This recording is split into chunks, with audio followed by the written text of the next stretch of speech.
السلام عليكم ورحمة الله وبركاته. إن الحمد لله نحمده ونستعينه ونؤمن به ونتوكل عليه ونعوذ بالله من شرور أنفسنا ومن سيئات أعمالنا. من يهده الله فلا مضل له ومن يضلل فلا هادي له. أشهد أن لا إله إلا الله وحده لا شريك له وأشهد أن محمدا عبده ورسوله أرسله بالهدى ودين الحق ليظهره على الدين كله ولو كره المشركون. أما بعد فإن خير الكلام كلام الله وخير السنن سنن محمد صلى الله عليه وسلم وشر الأمور محدثاتها وكل محدثة بدعة وكل بدعة ضلالة. أيها الناس أوصيكم عباد الله ونفسي أولا بتقوى الله. أعوذ بالله من الشيطان الرجيم. يثبت الله الذين آمنوا بالقول الثابت في الحياة الدنيا وفي الآخرة.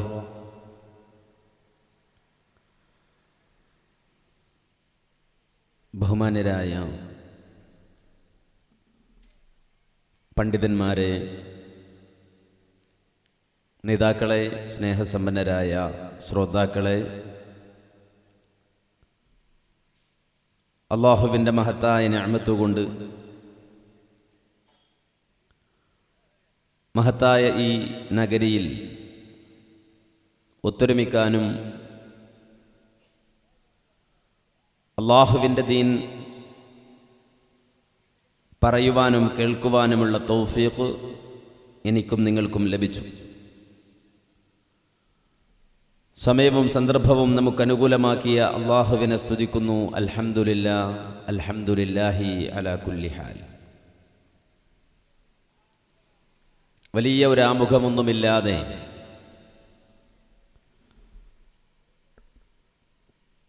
നമ്മുടെ ജീവിതത്തിൽ എന്നും നാം ഓർത്തിരിക്കേണ്ട ചില സംഗതികളിലേക്ക് സൂചന നൽകാനാണ് ഈ സമയം വിനിയോഗിക്കുന്നത്. ഐഹിക ലോകത്ത് ജീവിക്കുന്ന മനുഷ്യർ മനുഷ്യന്റെ ജീവിതത്തിൽ അല്ലാഹു സുബ്ഹാനഹു വ തആല പാലിക്കുവാൻ വേണ്ടി നിർദ്ദേശിച്ച നിർദ്ദേശങ്ങളിൽ ഏറ്റവും പ്രധാനപ്പെട്ട ഒരു നിർദ്ദേശം സൂറത്തു തഹ്രീമിൽ നമുക്ക് കാണാൻ സാധിക്കും. വിശ്വാസികളായ ആളുകളോട് വലിയ ഒരു ഉത്തരവാദിത്തം അല്ലാഹു സുബ്ഹാനഹു വ തആല ഏൽപ്പിക്കുകയാണ്. എന്താണത്? യാ അയ്യുഹല്ലദീന ആമനൂ ഖൂ അൻഫുസകും വഅഹ്ലീകും നാറാ വഖൂദുഹൻ നാസു വൽ ഹിജാറ അലൈഹാ മലായികത്തുൻ ഗിലാദുൻ ശിദാദ് ലാ യഅസൂന അല്ലാഹ മാ അമറഹും വയഫ്അലൂന മാ യുഅ്മറൂൻ.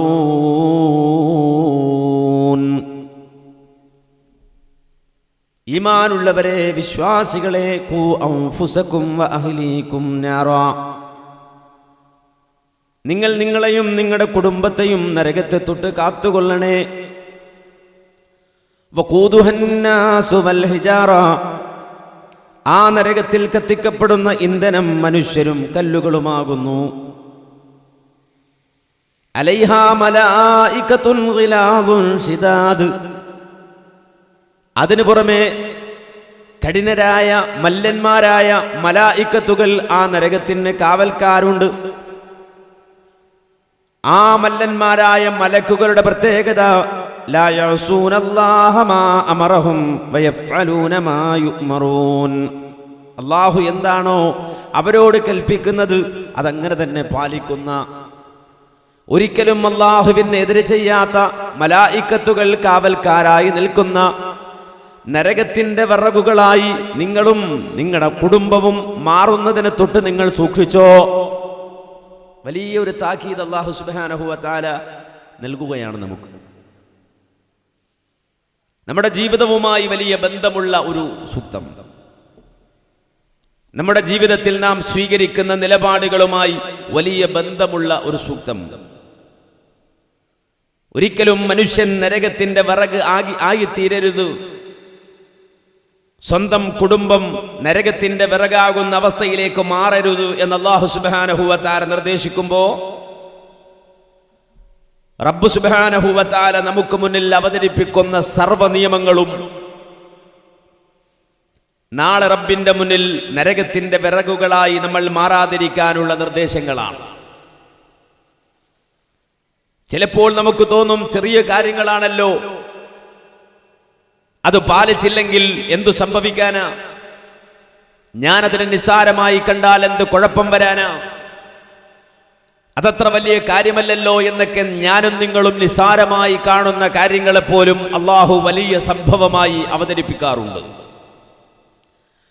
നമ്മുടെ കണ്ണിൽ നിസ്സാരമായി തോന്നുന്ന കാര്യങ്ങൾ അത് വലിയ കാര്യങ്ങളാകുന്നത് നമ്മുടെ ജീവിത വിജയവുമായി അതിനെ ബന്ധിപ്പിക്കുമ്പോഴാണ്. നരകവുമായി അതിനെ ബന്ധിപ്പിച്ച് ചിന്തിക്കുമ്പോഴാണ്. നമ്മുടെ കുടുംബത്തിന്റെ വിജയവുമായി അവരുടെ പരലോകമോക്ഷവുമായി ബന്ധപ്പെടുത്തി ചിന്തിക്കുമ്പോഴാണ്. എത്രത്തോളം വിശുദ്ധ ഖുർആൻ സൂറത്തുൽ ബഖറയിൽ 221 ആയത്തിൽ വിവാഹം അന്വേഷിച്ചു പോകുന്ന ആളുകൾ അവർക്ക് വേണ്ട നിർദ്ദേശങ്ങളാണ് നൽകുന്നത്. ഒരു വരനെ അന്വേഷിക്കുന്ന, ഒരു വധുവിനെ അന്വേഷിക്കുന്ന ആളുകളോട് അല്ലാഹു സുബ്ഹാനഹു വ തആല പ്രത്യേകം നിർദ്ദേശിക്കുകയാണ്. എന്ത്? വലാ തൻകിഹുൽ മുശ്രികാതി ഹത്താ യുഅ്മിൻ വല അമതും മുഅ്മിനത്തുൻ ഖൈറും മിൻ മുശ്രികത്തിൻ വലൗ അഅജബത്കും വലാ തുൻകിഹുൽ മുശ്രികീന ഹത്താ യുഅ്മിനു വല അബ്ദും മുഅ്മിനുൻ ഖൈറും മിൻ മുശ്രികിൻ വലൗ അഅജബകും. വിവാഹം കഴിക്കാൻ പോകുന്ന പെണ്ണിനോട് അല്ലാഹു സുബ്ഹാനഹു വ തആല സംസാരിക്കുന്നു, ആണിനോട് അല്ലാഹു സുബ്ഹാനഹു വ തആല സംസാരിക്കുന്നു. എന്താ റബ്ബ് പറയുന്നത്? ഒരിക്കലും മുശ്രിക്കത്തായ ഒരു പെണ്ണിനെ അവൾ മുഅ്മിനത്താകുന്നത് വരെ നീ വിവാഹം കഴിക്കരുത്. മുശ്രിക്കത്തായ ഒരു പെണ്ണിനെക്കാളും നിനക്ക് ഖൈറ് ഒരു അടിമയായ മുഅ്മിനത്തായ പെണ്ണാണ്. മുശ്രിക്കത്തായ പെണ്ണ് നിന്നെ അത്ഭുതപ്പെടുത്തിയാലും അവളെക്കാളും നിനക്ക് ഖൈറ് മുഅ്മിനത്തായ ഒരു അടിമപ്പെണ്ണുണ്ടെങ്കിൽ അവളാണ്. അതുപോലെ തന്നെ വലാ തുൻകിഹുൽ മുശ്രികീന ഹത്താ യുഅ്മിനു, മുശ്രിക്കായ ശിർക്ക് ചെയ്യുന്ന ഒരു പുരുഷനെ നീ വേൾക്കരുത്, നീ വരനായി തെരഞ്ഞെടുക്കരുത്. വലാ അബ്ദും മുഅ്മിനുൻ ഖൈറും മിൻ മുശ്രികിൻ വലൗ അഅജബകും. ആ മുശ്രിക്കായ പുരുഷൻ അവന്റെ കുലീനത കൊണ്ട്, തറവാടിത്തം കൊണ്ട്, സമ്പത്ത് കൊണ്ട്, സൗന്ദര്യം കൊണ്ട് നിന്നെ അത്ഭുതപ്പെടുത്തിയാലും അവനെക്കാളും നിനക്ക് ഖൈറ് മുഅ്മിനായ ഒരു അടിമയാകുന്നു. അല്ലാഹു സുബ്ഹാനഹു വ തആല ഒരു നിയമം പഠിപ്പിക്കുകയാണ്. വിവാഹം അന്വേഷിക്കുന്നവരോട് അല്ലാഹു ചില സംഗതികൾ പറയുകയാണ്. സ്വാഭാവികമായും നമ്മുടെ ചെറിയ ബുദ്ധിയിൽ തോന്നിയേക്കാം, ഇതിലൊക്കെ വലിയ കാര്യമുണ്ടോ?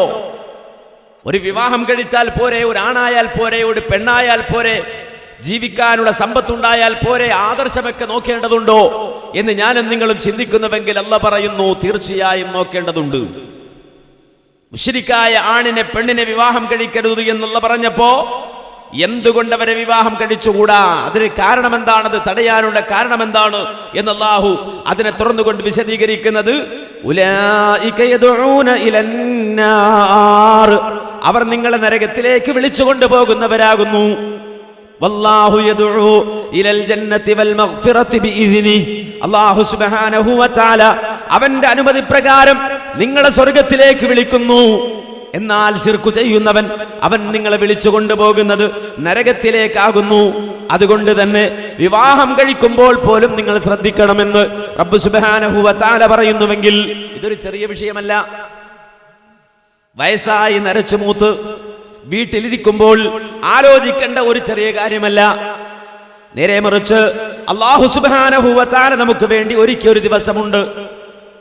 റബ്ബ് സുബ്ഹാനഹു വ തആല അനന്തകോടി മനുഷ്യരെ മുഴുവനും ഹാജരാക്കുന്ന ഒരു ദിവസമുണ്ട്. ലോകത്ത് കഴിഞ്ഞുപോയ അമ്പിയാക്കൾ മുഴുവനും സമൂഹത്തിന്റെ മുന്നിൽ പ്രഥമമായി പ്രബോധനം ചെയ്ത അടിസ്ഥാനപരമായ കാര്യം അതാണ്. ലോകത്ത് ജീവിച്ചു കൊണ്ടിരിക്കുന്ന മനുഷ്യർ, ഈ പ്രപഞ്ചത്തിന്റെ അവസ്ഥ കണ്ട് അത്ഭുതപ്പെടുന്ന മനുഷ്യൻ കാലാകാലം ഇതിവിടെ തന്നെ ഉണ്ടാകുമെന്ന് ചിന്തിക്കുമ്പോ അമ്പിയാക്കൾ കടന്നു വന്നുകൊണ്ട് പറഞ്ഞു, ഇല്ല, ഒരിക്കലും ഇത് സ്ഥായി ഭാവമല്ല. പ്രപഞ്ചം സ്ഥായിയായി ഇങ്ങനെ നിൽക്കൂല. നേരെ മറിച്ച് ആകാശഭൂമികൾ തകർന്നു വീഴുന്നൊരു ദിവസമുണ്ട്. ആകാശം പൊട്ടിക്കീറുന്നൊരു ദിവസം വരാനുണ്ട്. യുർസലു അലൈക്കുമാ ശുവാദും മിന്നാർ വനുഹാസും ഫലാ തന്തസിറാൻ ഫബിഅയ്യി ആലാഇ റബ്ബികുമാ തുകദ്ദിബാൻ. വാനലോകത്ത് വാരിവിതറിയ നക്ഷത്രങ്ങൾ അടർന്നു വീഴുന്ന ദിവസം, കറുകറുത്ത കരിമ്പുകകളും തീനാളങ്ങളും ഭൂമിയിലേക്ക് അയക്കപ്പെടുന്ന ദിവസം, അങ്ങനെ ആകാശം തകർന്നു വീഴുകയും ഭൂമി തകർക്കപ്പെടുകയും ചെയ്യുന്ന ദിവസം, ഇദൽ ജിബാലു സുയിറത്, പർവ്വതങ്ങൾ നടക്കുന്ന ദിവസം, വതകൂനുൽ ജിബാലു കൽഇഹിനിൽ മൻഫൂസ്, പാർ നടക്കുന്ന പഞ്ഞിക്കെട്ട് പോലെ പർവ്വതങ്ങൾ മാറുന്ന ദിവസം, ഇദാ സുൽസിലത്തിൽ അർളു സിൽസാലഹാ വഅഖ്റജത്തിൽ അർളു അത്ഖാലഹാ, ഭൂമി കിടുകിടാ വിറപ്പിക്കപ്പെടുന്ന ദിവസം, അതിന്റെ ഉള്ളിൽ അതേ തിളച്ചു മറിഞ്ഞുകൊണ്ടിരിക്കുന്ന ലാവകളും മറ്റും പുറത്തേക്കൊഴുക്കപ്പെടുന്ന ദിവസം, വഇദൽ ബിഹാറു സുജ്ജിറത് വഇദൽ ബിഹാറു ഫുജ്ജിറത്, കടൽ കത്തിക്കപ്പെടുന്ന ദിവസം, കടൽ കരകവിഞ്ഞൊഴുകുന്ന ദിവസം. റബ്ബ് സുബ്ഹാനഹു വ തആല ഈ പ്രപഞ്ചത്തിന്റെ നാശത്തെ കുറിച്ച് പറഞ്ഞു.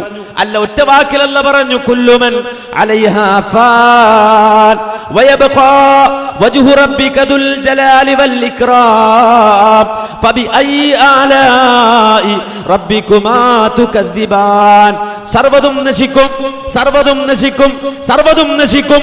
ബാക്കിയാകുന്നത് രാജാതിരാജനായ റബ്ബ് സുബ്ഹാനഹു വ തആല മാത്രം. അവനല്ലാത്തത് മുഴുവനും നശിക്കുമെന്ന് പറഞ്ഞ് അല്ലാഹു അവസാനിപ്പിച്ചില്ല. പിന്നെ റബ്ബ് പറഞ്ഞത് ഫഇദാ നുഫിഖ ഫിസ്സൂർ, കാഹളത്തിൽ പിന്നെ ഊതപ്പെട്ടാൽ, ലോകത്ത് നശീകരണത്തിനു ശേഷം രണ്ടാമത് കാഹളത്തിൽ ഊതപ്പെട്ടാൽ, ഫഇദാഹും ഖിയാമുൻ യൻദുറൂൻ, ലോകത്ത് അതുവരെ ജീവിച്ച ആദം നബി മുതൽ ലോകാന്ത്യം വരെ ജീവിച്ച സർവ്വ മനുഷ്യരും കുഴിമാടങ്ങളിൽ നിന്ന്, ഖബറുകളിൽ നിന്ന് എഴുന്നേറ്റ് നിൽക്കും. റബ്ബ് സുബ്ഹാനഹു വ തആല വളരെ കൃത്യമായി പറയുന്നു, മനുഷ്യർ മുഴുവനും ഖബറുകളിൽ നിന്ന് എഴുന്നേറ്റ് നിന്ന് തലയിലെ മണ്ണ് തട്ടിക്കൊണ്ടവർ ചോദിക്കും, യാ വൈലനാ മൻ ബഅഥനാ മിൻ മർഖദിനാ ഹാദാ മാ വഅദർ റഹ്മാനു വസദഖൽ മുർസലൂൻ. ആരാണ് ഞങ്ങളെ ഉറക്കിൽ നിന്ന് വിളിച്ചുണർത്തിയത്? ആരാണ് ഞങ്ങളുടെ ഉറക്കം നഷ്ടപ്പെടുത്തിയത്? ആരാണ് ഞങ്ങളുടെ ഉറക്കം തടസ്സപ്പെടുത്തിയത്? ആരാണ് ഞങ്ങളെ ഉറക്കിൽ നിന്ന് വിളിച്ചുണർത്തിയതെന്ന് ചോദിച്ചുകൊണ്ട് ഖബറുകളിൽ നിന്ന് എഴുന്നേറ്റ് നിൽക്കുന്ന മനുഷ്യർ ചുറ്റുഭാഗത്തേക്ക് നോക്കുകയാണ്. അവർ തിരിച്ചറിയുകയാ, സുബ്ഹാനല്ലാഹ്, ഇതെന്തൊരു ഹാലാ. കാരണം ഒരാളും വസ്ത്രം ധരിച്ചിട്ടില്ല, ഒരാളും ചെരുപ്പ് ധരിച്ചിട്ടില്ല, ഒരാളും ചേലാക്രമം ചെയ്തിട്ടില്ല. മാത്രമല്ല, എന്റെ ജീവിതത്തിൽ ഞാൻ മയ്യത്ത് കുളിപ്പിച്ച ആളുകൾ, ഞാൻ കഫംപുടവ അണിയിച്ച ആളുകൾ, ഞാൻ മയ്യത്ത് നിസ്കരിച്ച ആളുകൾ എന്റെ ചുറ്റുഭാഗവും വസ്ത്രമില്ലാതെ എഴുന്നേറ്റ് നിൽക്കുന്നത് കാണുമ്പോ ആളുകൾ തിരിച്ചറിയുന്നു, അല്ല, ഇതൊരിക്കലും ഉറക്കിൽ നിന്ന് എഴുന്നേറ്റതല്ല, നേരെ മറിച്ച് ഹാദാ മാ വഅദർ റഹ്മാനു വസദഖൽ മുർസലൂൻ, പ്രവാചകന്മാർ സത്യം ചെയ്തു പറഞ്ഞ, റഹ്മാനായ റബ്ബ് വഅദ ചെയ്ത, വാഗ്ദാനം ചെയ്ത ആ നാളിൽ ഞാൻ എത്തപ്പെട്ടതാണെന്ന് തലയിലെ മണ്ണ് തട്ടി മനുഷ്യൻ പറഞ്ഞുകൊണ്ടിരിക്കുമ്പോ റബ്ബിന്റെ വിളി വരുന്നു, നാഥന്റെ വിളി വരുന്നു.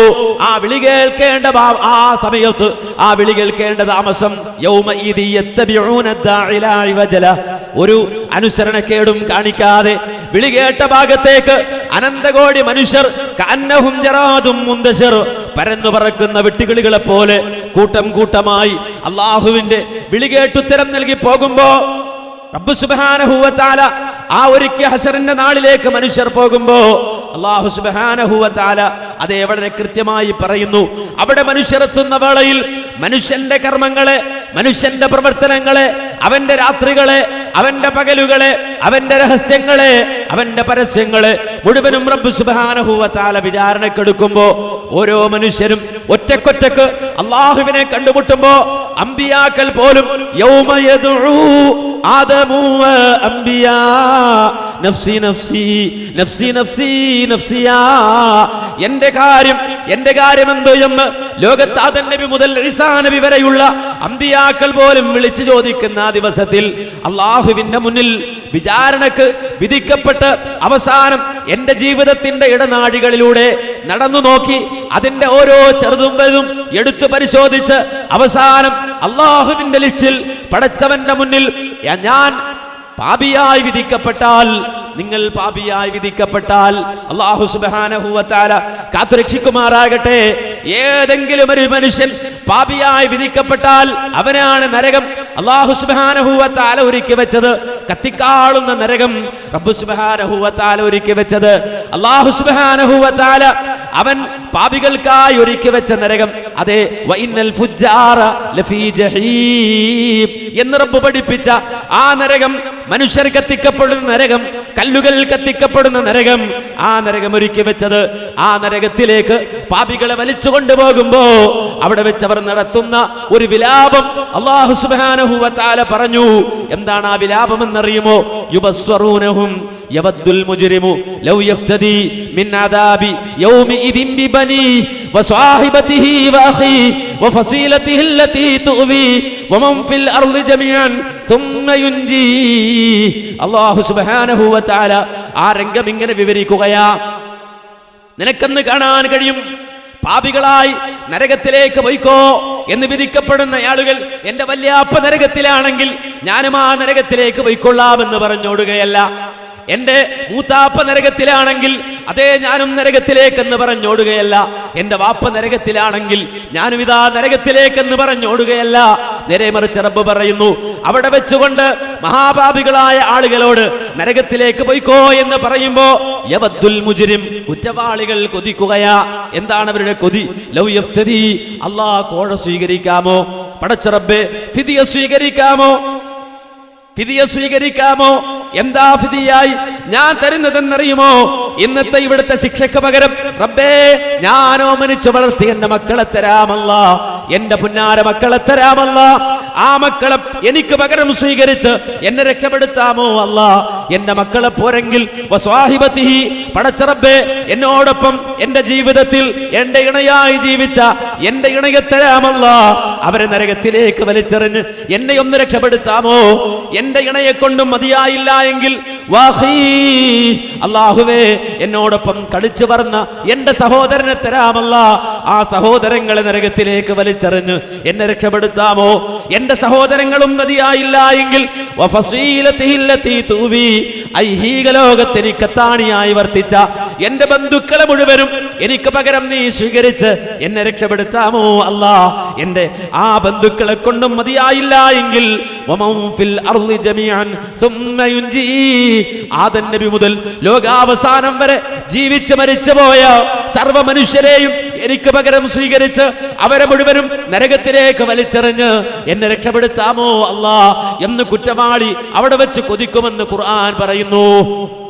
പക്ഷേ റബ്ബ് പറഞ്ഞു, ഇല്ലടാ, കല്ലാ, ഒരിക്കലും സാധ്യമല്ല. കോഴ കൊടുത്ത് രക്ഷപ്പെടുന്ന നിന്റെ ദുനിയാവിലെ കോടതിയല്ല ഇത്. ഇത് ലവയാൻ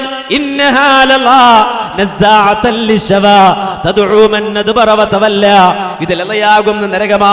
കാരിരുമ്പ് പോലെ ഉറച്ച നിന്റെ തലയോട്ടിയെ പോലും ഇളക്കി മറിക്കുന്ന രൂപത്തിൽ, കഞ്ഞി തിളക്കുന്നത് പോലെ നിന്റെ തലയോട്ടി പോലും ഇളച്ചു മറിയുന്ന രൂപത്തിൽ ശക്തിയേറിയ ചൂടുള്ള ലതയാകുന്ന നരകമാകുന്നു ഇത് എന്ന് അല്ലാഹു സുബ്ഹാനഹു വ തആല ആ നരകത്തെ പരിചയപ്പെടുത്തി കൊടുക്കുമ്പോ നരകം വിളിക്കുമത്രേ, തദ്ഉമന്നത് ബറവത്തവല്ല, തദ്ഉമന്നത് ബറവത്തവല്ല. തിരിഞ്ഞു കളഞ്ഞവരെവിടെ, പിന്തിരിഞ്ഞു പോയവരെവിടെ എന്ന് നരകം ഇങ്ങനെ വിളിച്ചു ചോദിക്കും. അല്ലാഹു പറയുകയാണ്, ആ രംഗം വിശദീകരിച്ചു തരികയാ. ആരാ തിരിഞ്ഞു പോയവൻ? ആരാണ് അഹങ്കരിച്ചവൻ? ആരാണ് അള്ളാഹുവിന്റെ ആയാത്തുകളെ വ്യാജമാക്കിയവനെന്ന് അവിടെ വെച്ച് നരകം വിളിച്ചു ചോദിക്കുമെന്ന് ഖുർആൻ പറയുന്നു. ആ നരകത്തിലേക്ക് ഒരു മനുഷ്യൻ അകപ്പെട്ടു പോയാൽ ആ നരകത്തിലെ ഏറ്റവും ചെറിയ ശിക്ഷ അനുഭവിക്കുന്ന മനുഷ്യൻ, ആ മനുഷ്യന്റെ അവസ്ഥ റസൂല് പറയുകയാ, 2 ചെരുപ്പ് അവനിട്ട് കൊടുക്കും. എങ്ങനെയുള്ള ചെരുപ്പ്? തീ കൊണ്ടുള്ള 2 ചെരുപ്പുകൾ. അത് ധരിച്ചാലോ അവന്റെ തലയോട്ടി കഞ്ഞി തിളക്കുന്നത് പോലെ തിളച്ചുകൊണ്ടിരിക്കുമെന്ന് ഖുർആൻ പഠിപ്പിച്ചിട്ട് ഹദീസിൽ നമുക്ക് കാണാൻ കഴിയുമെങ്കിൽ, പ്രിയമുള്ളവരെ, ഈ ചെറിയ ശിക്ഷ നരകത്തിൽ അനുഭവിക്കുന്ന മനുഷ്യരോട് അല്ലാഹു ചോദിക്കുന്ന ഒരു ചോദ്യമുണ്ട്. ആ ചോദ്യം അതിന്റെ ഗൗരവം മനസ്സിലാക്കാൻ എത്രയും പറഞ്ഞത്, അല്ലാതെ പരലോകം പ്രസംഗിച്ചതല്ല, നരകം വിഷയമാക്കി പ്രസംഗിച്ചതല്ല. നേരെ മറിച്ച് ആ നരകത്തിലേക്ക് വീണുപോയി നരകത്തിലെ ഏറ്റവും ചെറിയ ശിക്ഷ അനുഭവിക്കുന്നവനോട് അല്ലാഹു ചോദിക്കുന്ന ഒരു ചോദ്യമുണ്ട്. ഇന്നല്ലാഹ യഖൂലു ലിഅഹ്വനി അഹ്ലിൻ നാരി അദാബ. നരകത്തിലെ ഏറ്റവും ചെറിയ ശിക്ഷ അനുഭവിക്കുന്നവനോട് അല്ലാഹു ചോദിക്കുന്നു, ലൗ അന്ന ലക മാ ഫിൽ അർളി മിൻ ഷൈഇ കുന്ത തഫ്തദി ബിഹി.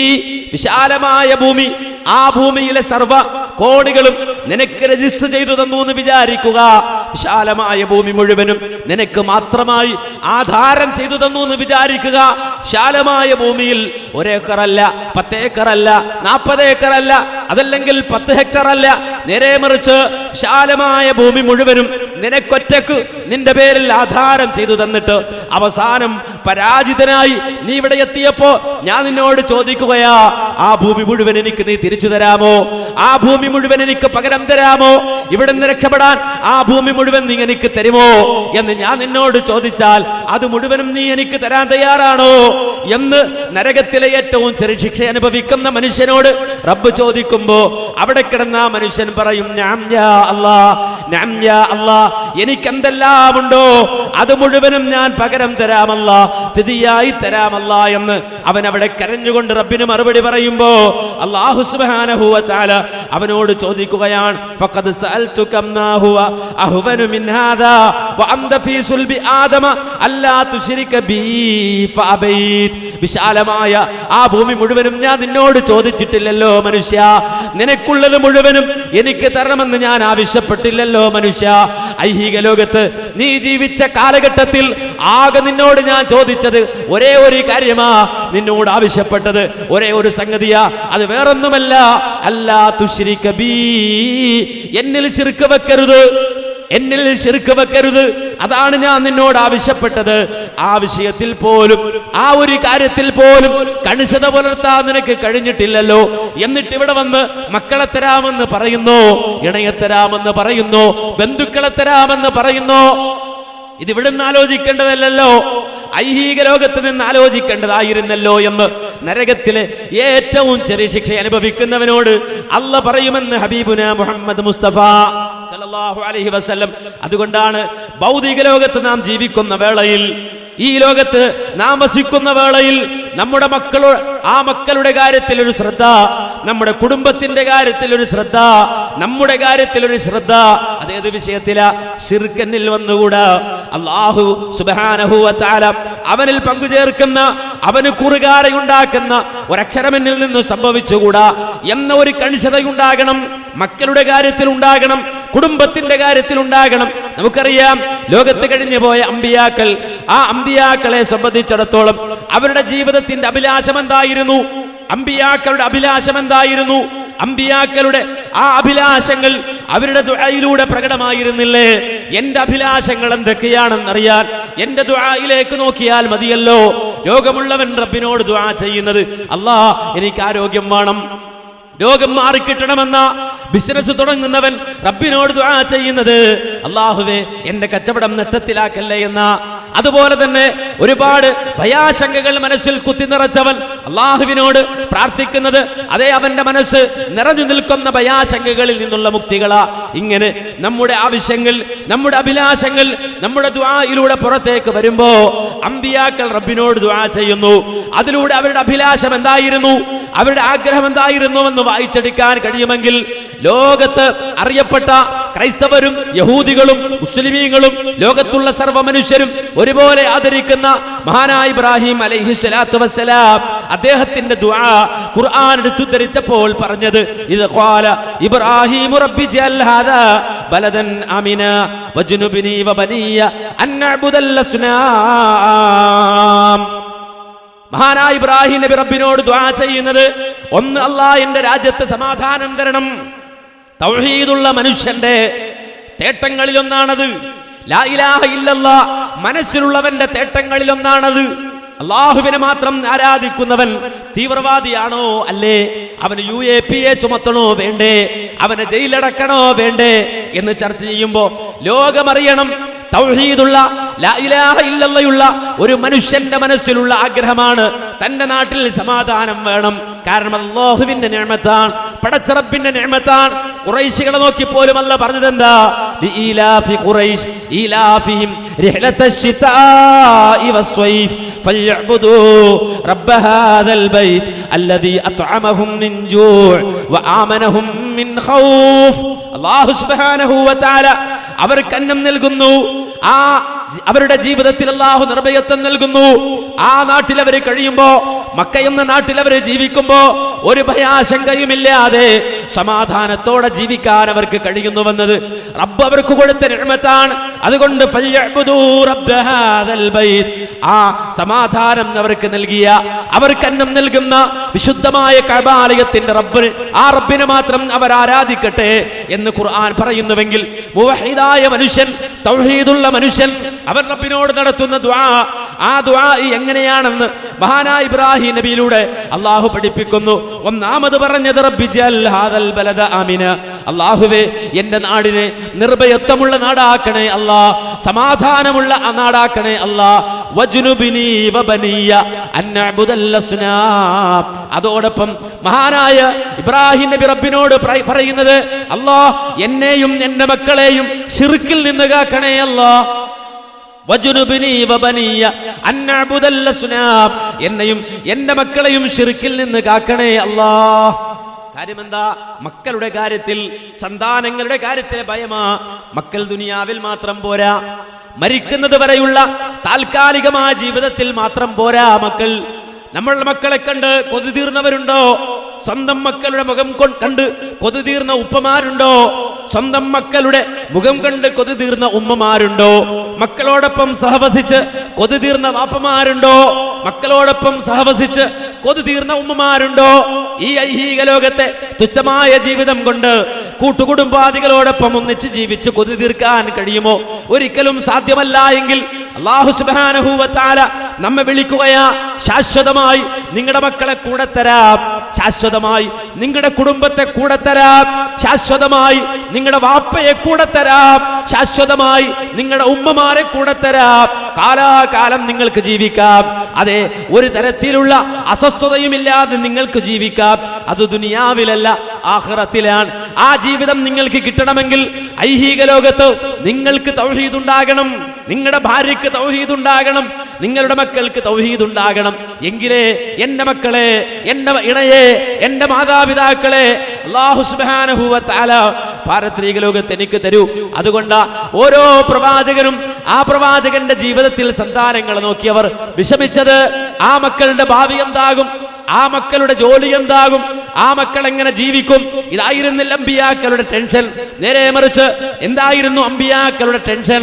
ഖുർആൻ പറഞ്ഞല്ലോ, സ്വന്തം മക്കളുടെ കാര്യത്തിൽ അമ്പിയാക്കൾക്കുണ്ടായിരുന്ന പേടിയും വിഷമവും വിശുദ്ധ ഖുർആൻ ഇസ്രായേൽ എന്ന പേരിൽ അറിയപ്പെട്ട പ്രവാചകന്റെ മരണരംഗം സൂചിപ്പിച്ചുകൊണ്ട് പറഞ്ഞല്ലോ, അം കുന്തും ശുഹദാ അം കുന്തും ശുഹദാ ഇദ് ഹദറ യഅഖൂബൽ മൗത്ത്. മഹാനായ ഇസ്രായേൽ അഥവാ യഅഖൂബ് അലൈഹിസ്സലാത്തു വസ്സലാം, അദ്ദേഹത്തിന് മരണമാസന്നമായ നേരത്ത് നിങ്ങൾ അവിടെ ഉണ്ടായിരുന്നോ? ഖുർആന്റെ ചോദ്യമാണ്. നിങ്ങൾ എവിടെ ഉണ്ടായിരുന്നോ? യാക്കൂബ് നബി മരിക്കുന്ന നേരത്ത് നിങ്ങൾ എവിടെ ഉണ്ടായിരുന്നോ? റബ്ബിനറിയാം, നമ്മൾ ആരും അവിടെ ഇല്ലെന്ന്. പക്ഷേ അല്ലാഹു നമ്മുടെ ശ്രദ്ധ ക്ഷണിക്കുകയാ, നിങ്ങൾ ആരെങ്കിലും യാക്കൂബ് നബി മരിക്കുന്ന നേരത്ത് അവിടെ ഉണ്ടായിരുന്നോ? അങ്ങനെ ചോദിച്ച് നമ്മുടെ ശ്രദ്ധ ക്ഷണിച്ചിട്ടല്ല പറയുന്നു, നിങ്ങൾ അവിടെ ഉണ്ടായിരുന്നെങ്കിൽ ഒരു രംഗം നിങ്ങൾക്ക് കാണാമായിരുന്നു. എന്താണത്? ഇത് ഖാല ലിബനി, അദ്ദേഹം സ്വന്തം മക്കളെ അടുത്ത് വിളിച്ച് ചോദിക്കുകയാ. എന്താ ചോദ്യമെന്നറിയോ? കണ്ണടക്കാൻ പോകുന്ന, മരിച്ചുകൊണ്ടിരിക്കുന്ന യാക്കൂബ് നബി മക്കളോട് ചോദിക്കുന്നത്, മാ തഅബുദൂന മിൻ ബഅദി, ഉപ്പ മരിച്ചാൽ നിങ്ങൾ എന്തിനെയായിരിക്കും ആരാധിക്കുക മക്കളെ? ഉപ്പ മരിച്ചാൽ നിങ്ങൾ എന്തിനായിരിക്കും ആരാധിക്കുക മക്കളെ? ആ മക്കൾ വാപ്പയിൽ നിന്ന് തൗഹീദ് പഠിച്ച മക്കൾ, വാപ്പയിൽ നിന്ന് ദീൻ പഠിച്ച മക്കൾ. ആ വാപ്പയോട് പറയാണ്, ഉപ്പാ നിങ്ങൾ വിഷമിക്കണ്ട. ഖാലൂ നഅ്ബുദു ഇലാഹക വ ഇലാഹ ആബായിക ഇബ്രാഹീമ വ ഇസ്മാഈല വ ഇസ്ഹാഖ ഇലാഹൻ വാഹിദാ വ നഹ്നു ലഹു മുസ്ലിമൂൻ. ഉപ്പാ ഞങ്ങൾ സലഫികളായേ ജീവിക്കൂ. ഉപ്പാ ഞങ്ങൾ സലഫികളായേ ജീവിക്കൂ. ഉപ്പാ ഞങ്ങൾ ജീവിക്കുമ്പോ നിങ്ങളുടെ ഇലാഹാരോ നിങ്ങളുടെ പിതാവായ ഇബ്രാഹിം നബിയുടെ, ഇസ്ഹാഖ് നബിയുടെ, ഇസ്മായിൽ നബിയുടെ ഇലാഹാരോ ആ ഇലാഹിനെ മാത്രമേ ഞങ്ങൾ ആരാധിക്കൂ. ഒന്നുകൂടി വ്യക്തമായി പറഞ്ഞാൽ ഇലാഹം വാഹിദ, ഏകനായ ഇലാഹ്, ഏകനായ ഇലാഹ്, ആ ഇലാഹിനെ മാത്രമേ ഞങ്ങൾ ആരാധിക്കൂ. വനഹ്നു ലഹു മുസ്ലിമൂൻ, ഞങ്ങൾ മുസ്ലിമായേ ഉപ്പാ ജീവിക്കൂ. ഇതൊരു ആശ്വാസമാണ്. ഈ ഒരു ആശ്വാസം യാക്കൂബ് നബിക്ക് കിട്ടുകയാണ്. യാക്കൂബ് നബി സന്തോഷത്തോടെ കണ്ണടക്കുകയാ. കാരണം എന്റെ മക്കൾക്ക് തൗഹീദ് ഉണ്ടെങ്കിൽ, അവർക്ക് ലാ ഇലാഹ ഇല്ലല്ലാഹ് ഉണ്ടെങ്കിൽ വിഷമിക്കണ്ട. മരണം താൽക്കാലികമായ ഒരു യാത്ര മാത്രമാ. മരണം ശാശ്വതമായ വിടവാങ്ങലല്ലോ. മരണം താൽക്കാലികമായ ഒരു വിട ചോദിക്കലാണല്ലോ. ആ ബർസഖിന്റെ ലോകത്തേക്ക് ഞാൻ പോയാൽ എന്റെ പിന്നാലെ എന്റെ മക്കൾ എന്നിലേക്ക് വന്നു ചേരും. നാളെ പാരത്രിക ലോകത്തേക്ക് എത്തിയാൽ അള്ളാഹുവിന്റെ സ്വർഗത്തിൽ എന്റെ മക്കളെ എനിക്ക് തിരിച്ചു കിട്ടുമെന്ന സന്തോഷം മഹാനായ യാക്കൂബ് അലൈഹിസ്സലാത്തു വസ്സലാമിന്റെ മനസ്സിലുണ്ട്. ആ സന്തോഷത്തോടെ അദ്ദേഹം യാത്രയാവുകയാ. ഈ ഒരു അവസ്ഥയിലേക്ക് നമ്മുടെ കുടുംബങ്ങൾ ഉണർന്നു വരണം, നമ്മുടെ മഹല്ലുകൾ ഉണർന്നു വരണം, നാം ഉണർന്നു വരണം. താൽക്കാലികമായ ദുനിയാവിൽ മാത്രമല്ല എനിക്കെന്റെ മക്കളെ, താൽക്കാലികമായ ദുനിയാവിൽ മാത്രമല്ല എന്റെ ഇണയെ, താൽക്കാലികമായ ദുനിയാവിൽ മാത്രമല്ല എന്റെ ഉപ്പയെ, താൽക്കാലികമായ ഈ ദുനിയാവിൽ മാത്രമല്ല എന്റെ ഉമ്മയെ, നേരെ മറിച്ച് നാളെ അള്ളാഹുവിന്റെ കോട്ടിൽ പടച്ചവന്റെ മുന്നിൽ കിട്ടണം. അതിന് വേറെ ഒരു വഴിയുമില്ല സുഹൃത്തുക്കളെ, വേറൊരു മാർഗവുമില്ല പ്രിയപ്പെട്ടവരെ. തൗഹീദ് കൈമുതലാക്കുക. മുസ്ലിം ഉമ്മത്തടക്കം ഏറ്റവും ഗൗരവം കുറച്ചു കണ്ട വിഷയമേതാ? നമുക്ക് വലിയ വിഷയങ്ങളുണ്ട്, ഭൗതിക ലോകത്ത് വലിയ വിഷയങ്ങളുണ്ട്. നാട്ടിൽ റോഡിന്റെ പ്രശ്നമുണ്ടെങ്കിൽ, തോടിന്റെ പ്രശ്നമുണ്ടെങ്കിൽ, റോഡിൽ കട്ടറുണ്ടെങ്കിൽ, നമുക്ക് സൂപ്പർ ഹൈവേ ഇല്ല എങ്കിൽ അതൊക്കെ വലിയ വലിയ വിഷയങ്ങളായി നമ്മൾ അവതരിപ്പിക്കുന്നു. ദുനിയാവിലെ കട്ടനട്ടങ്ങളെ കുറിച്ച് നാം പരാതി പറയുന്നു. പക്ഷേ നാം ചിന്തിച്ചില്ല ശാശ്വതമായ ജീവിതത്തെക്കുറിച്ച്, ശാശ്വതമായ നമ്മുടെ സന്താനങ്ങളുടെ വിജയത്തെക്കുറിച്ച്. അതുകൊണ്ട് തന്നെ തൗഹീദ് നമുക്ക് വിഷയമായില്ല. ലാ ഇലാഹ ഇല്ലല്ലാഹ് എന്നത് വിഷയമായില്ല. ലാ ഇലാഹ ഇല്ലല്ലാഹ് എന്ന മഹിതമായ സന്ദേശം ഉൾക്കൊള്ളാൻ, അതിന്റെ ആ സുന്ദരമായ തീരത്തണി അണയാൻ, അതിന്റെ മാധുര്യം നുകരാൻ, ആ ലാ ഇലാഹ ഇല്ലല്ലാഹയുടെ ആ മാധുര്യം അനുഭവിക്കാൻ കഴിയാതെ പോയ ഹതഭാഗ്യരായി നമ്മൾ മാറുകയാണ്. അല്ലാഹു കാത്തുരക്ഷിക്കുമാറാകട്ടെ. അതുകൊണ്ട് തന്നെ നാടിന്റെ മുക്കുമൂലകളിൽ ശിർക്ക് പെരുകുകയാ, ശിർക്ക് പ്രചരിപ്പിക്കുകയാ.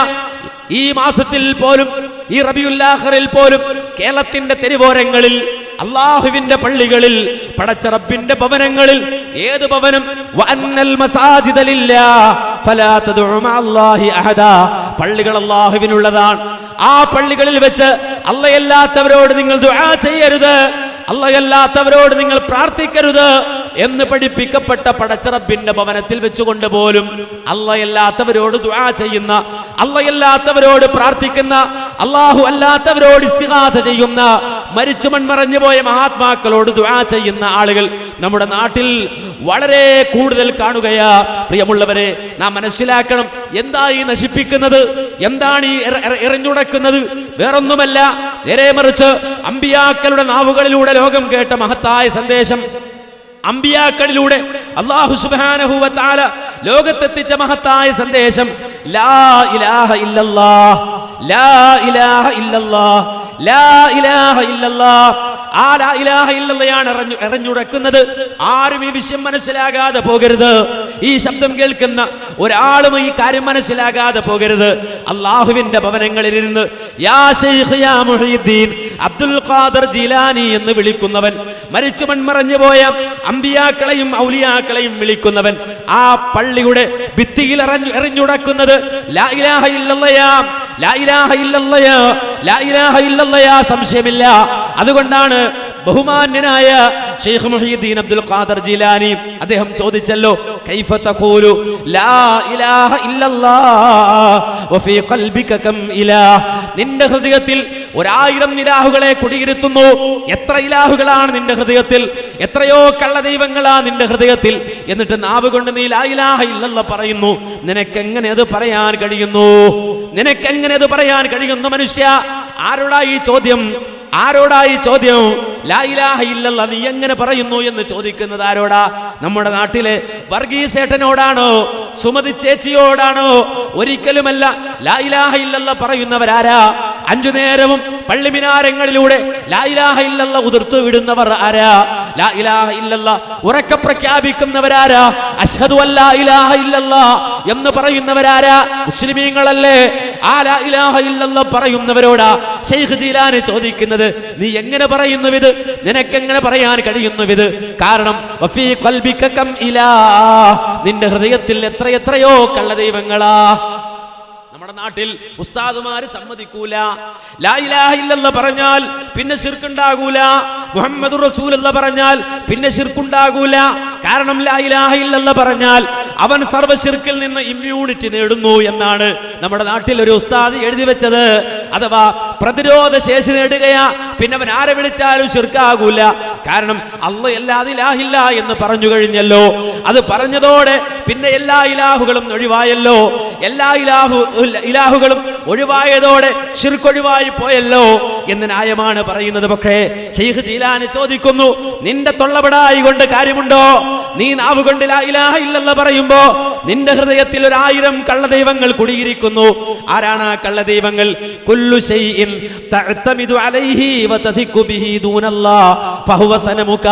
നിന്റെ ജീവിതത്തിലെ പ്രതിസന്ധികളിൽ, നിന്റെ ജീവിതത്തിലെ പ്രയാസങ്ങളിൽ, നിന്റെ ജീവിതത്തിലെ കഷ്ടനഷ്ടങ്ങളിൽ അല്ലാഹയല്ലാത്ത ഏതെങ്കിലും ഒരു ശക്തിയെ നീ ഇഅ്തിമാദ് ചെയ്താൽ, അവലംബിച്ചാൽ ഫഹുവ സനമുക, അത് നിന്റെ മനസ്സിലെ വിഗ്രഹമാ. അത് നിന്റെ മനസ്സിലെ വിഗ്രഹമാ.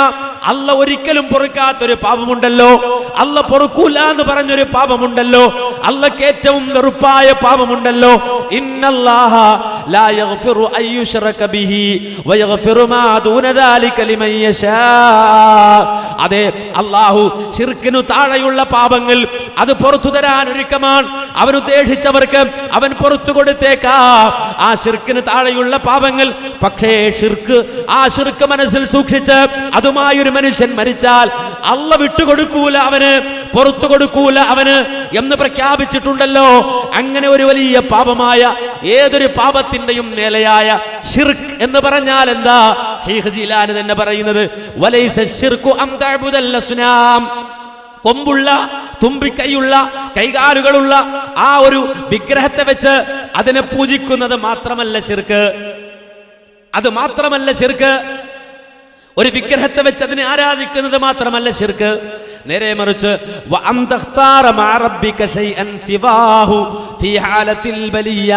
നിന്റെ ബലാഉകളിൽ, നിന്റെ പ്രയാസങ്ങളിൽ, നിന്റെ ബലിയത്തിന്റെ ഹാലാത്തുകളിൽ അല്ലാഹുവല്ലാത്ത ഏതെങ്കിലും ഒരു ശക്തിയെ നീ ഇഖ്തിയാർ ചെയ്താൽ അതും വിഗ്രഹമാടാ, അതും ശിർക്കാണ്.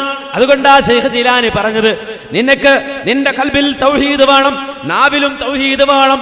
ലാ ഇലാഹ ഇല്ലല്ലാഹ് ഹൃദയത്തിലും ഖൽബിലും ഒരുപോലെ വരാൻ ഒരേ ഒരു വഴി മാത്രം. എന്താണ് ആ വഴി എന്നറിയുമോ? ഇജ്അൽ ഖൽബക മസ്ജിദാ ഫലാ തദ്ഉ മഅല്ലാഹി അഹദാ. നിന്റെ ഹൃദയത്തെ നീ പള്ളിയായി പ്രഖ്യാപിച്ചോ. മസ്ജിദ് എന്ന് പറഞ്ഞാൽ അറബിയിൽ നിന്ന് ഫണ്ട് സ്വീകരിച്ച് നാട്ടിൽ കുറച്ച് പറമ്പെടുത്ത് ആ പറമ്പിൽ വേറൊരു അറബിയിൽ നിന്ന് ഫണ്ട് സ്വീകരിച്ച് കെട്ടിപ്പൊക്കുന്ന മിനാരങ്ങളുള്ള, മിഹ്റാബുള്ള, അതുപോലെ മിമ്പറുള്ള ആ ബിൽഡിംഗ് മാത്രമാക്കണ്ട. നേരെ മറിച്ച് ജഅൽ ഖൽബക മസ്ജിദാ, നിന്റെ ഹൃദയത്തെ നീ പള്ളിയാക്ക്. ഫലാ തദ്ഉ മഅല്ലാഹി അഹദാ.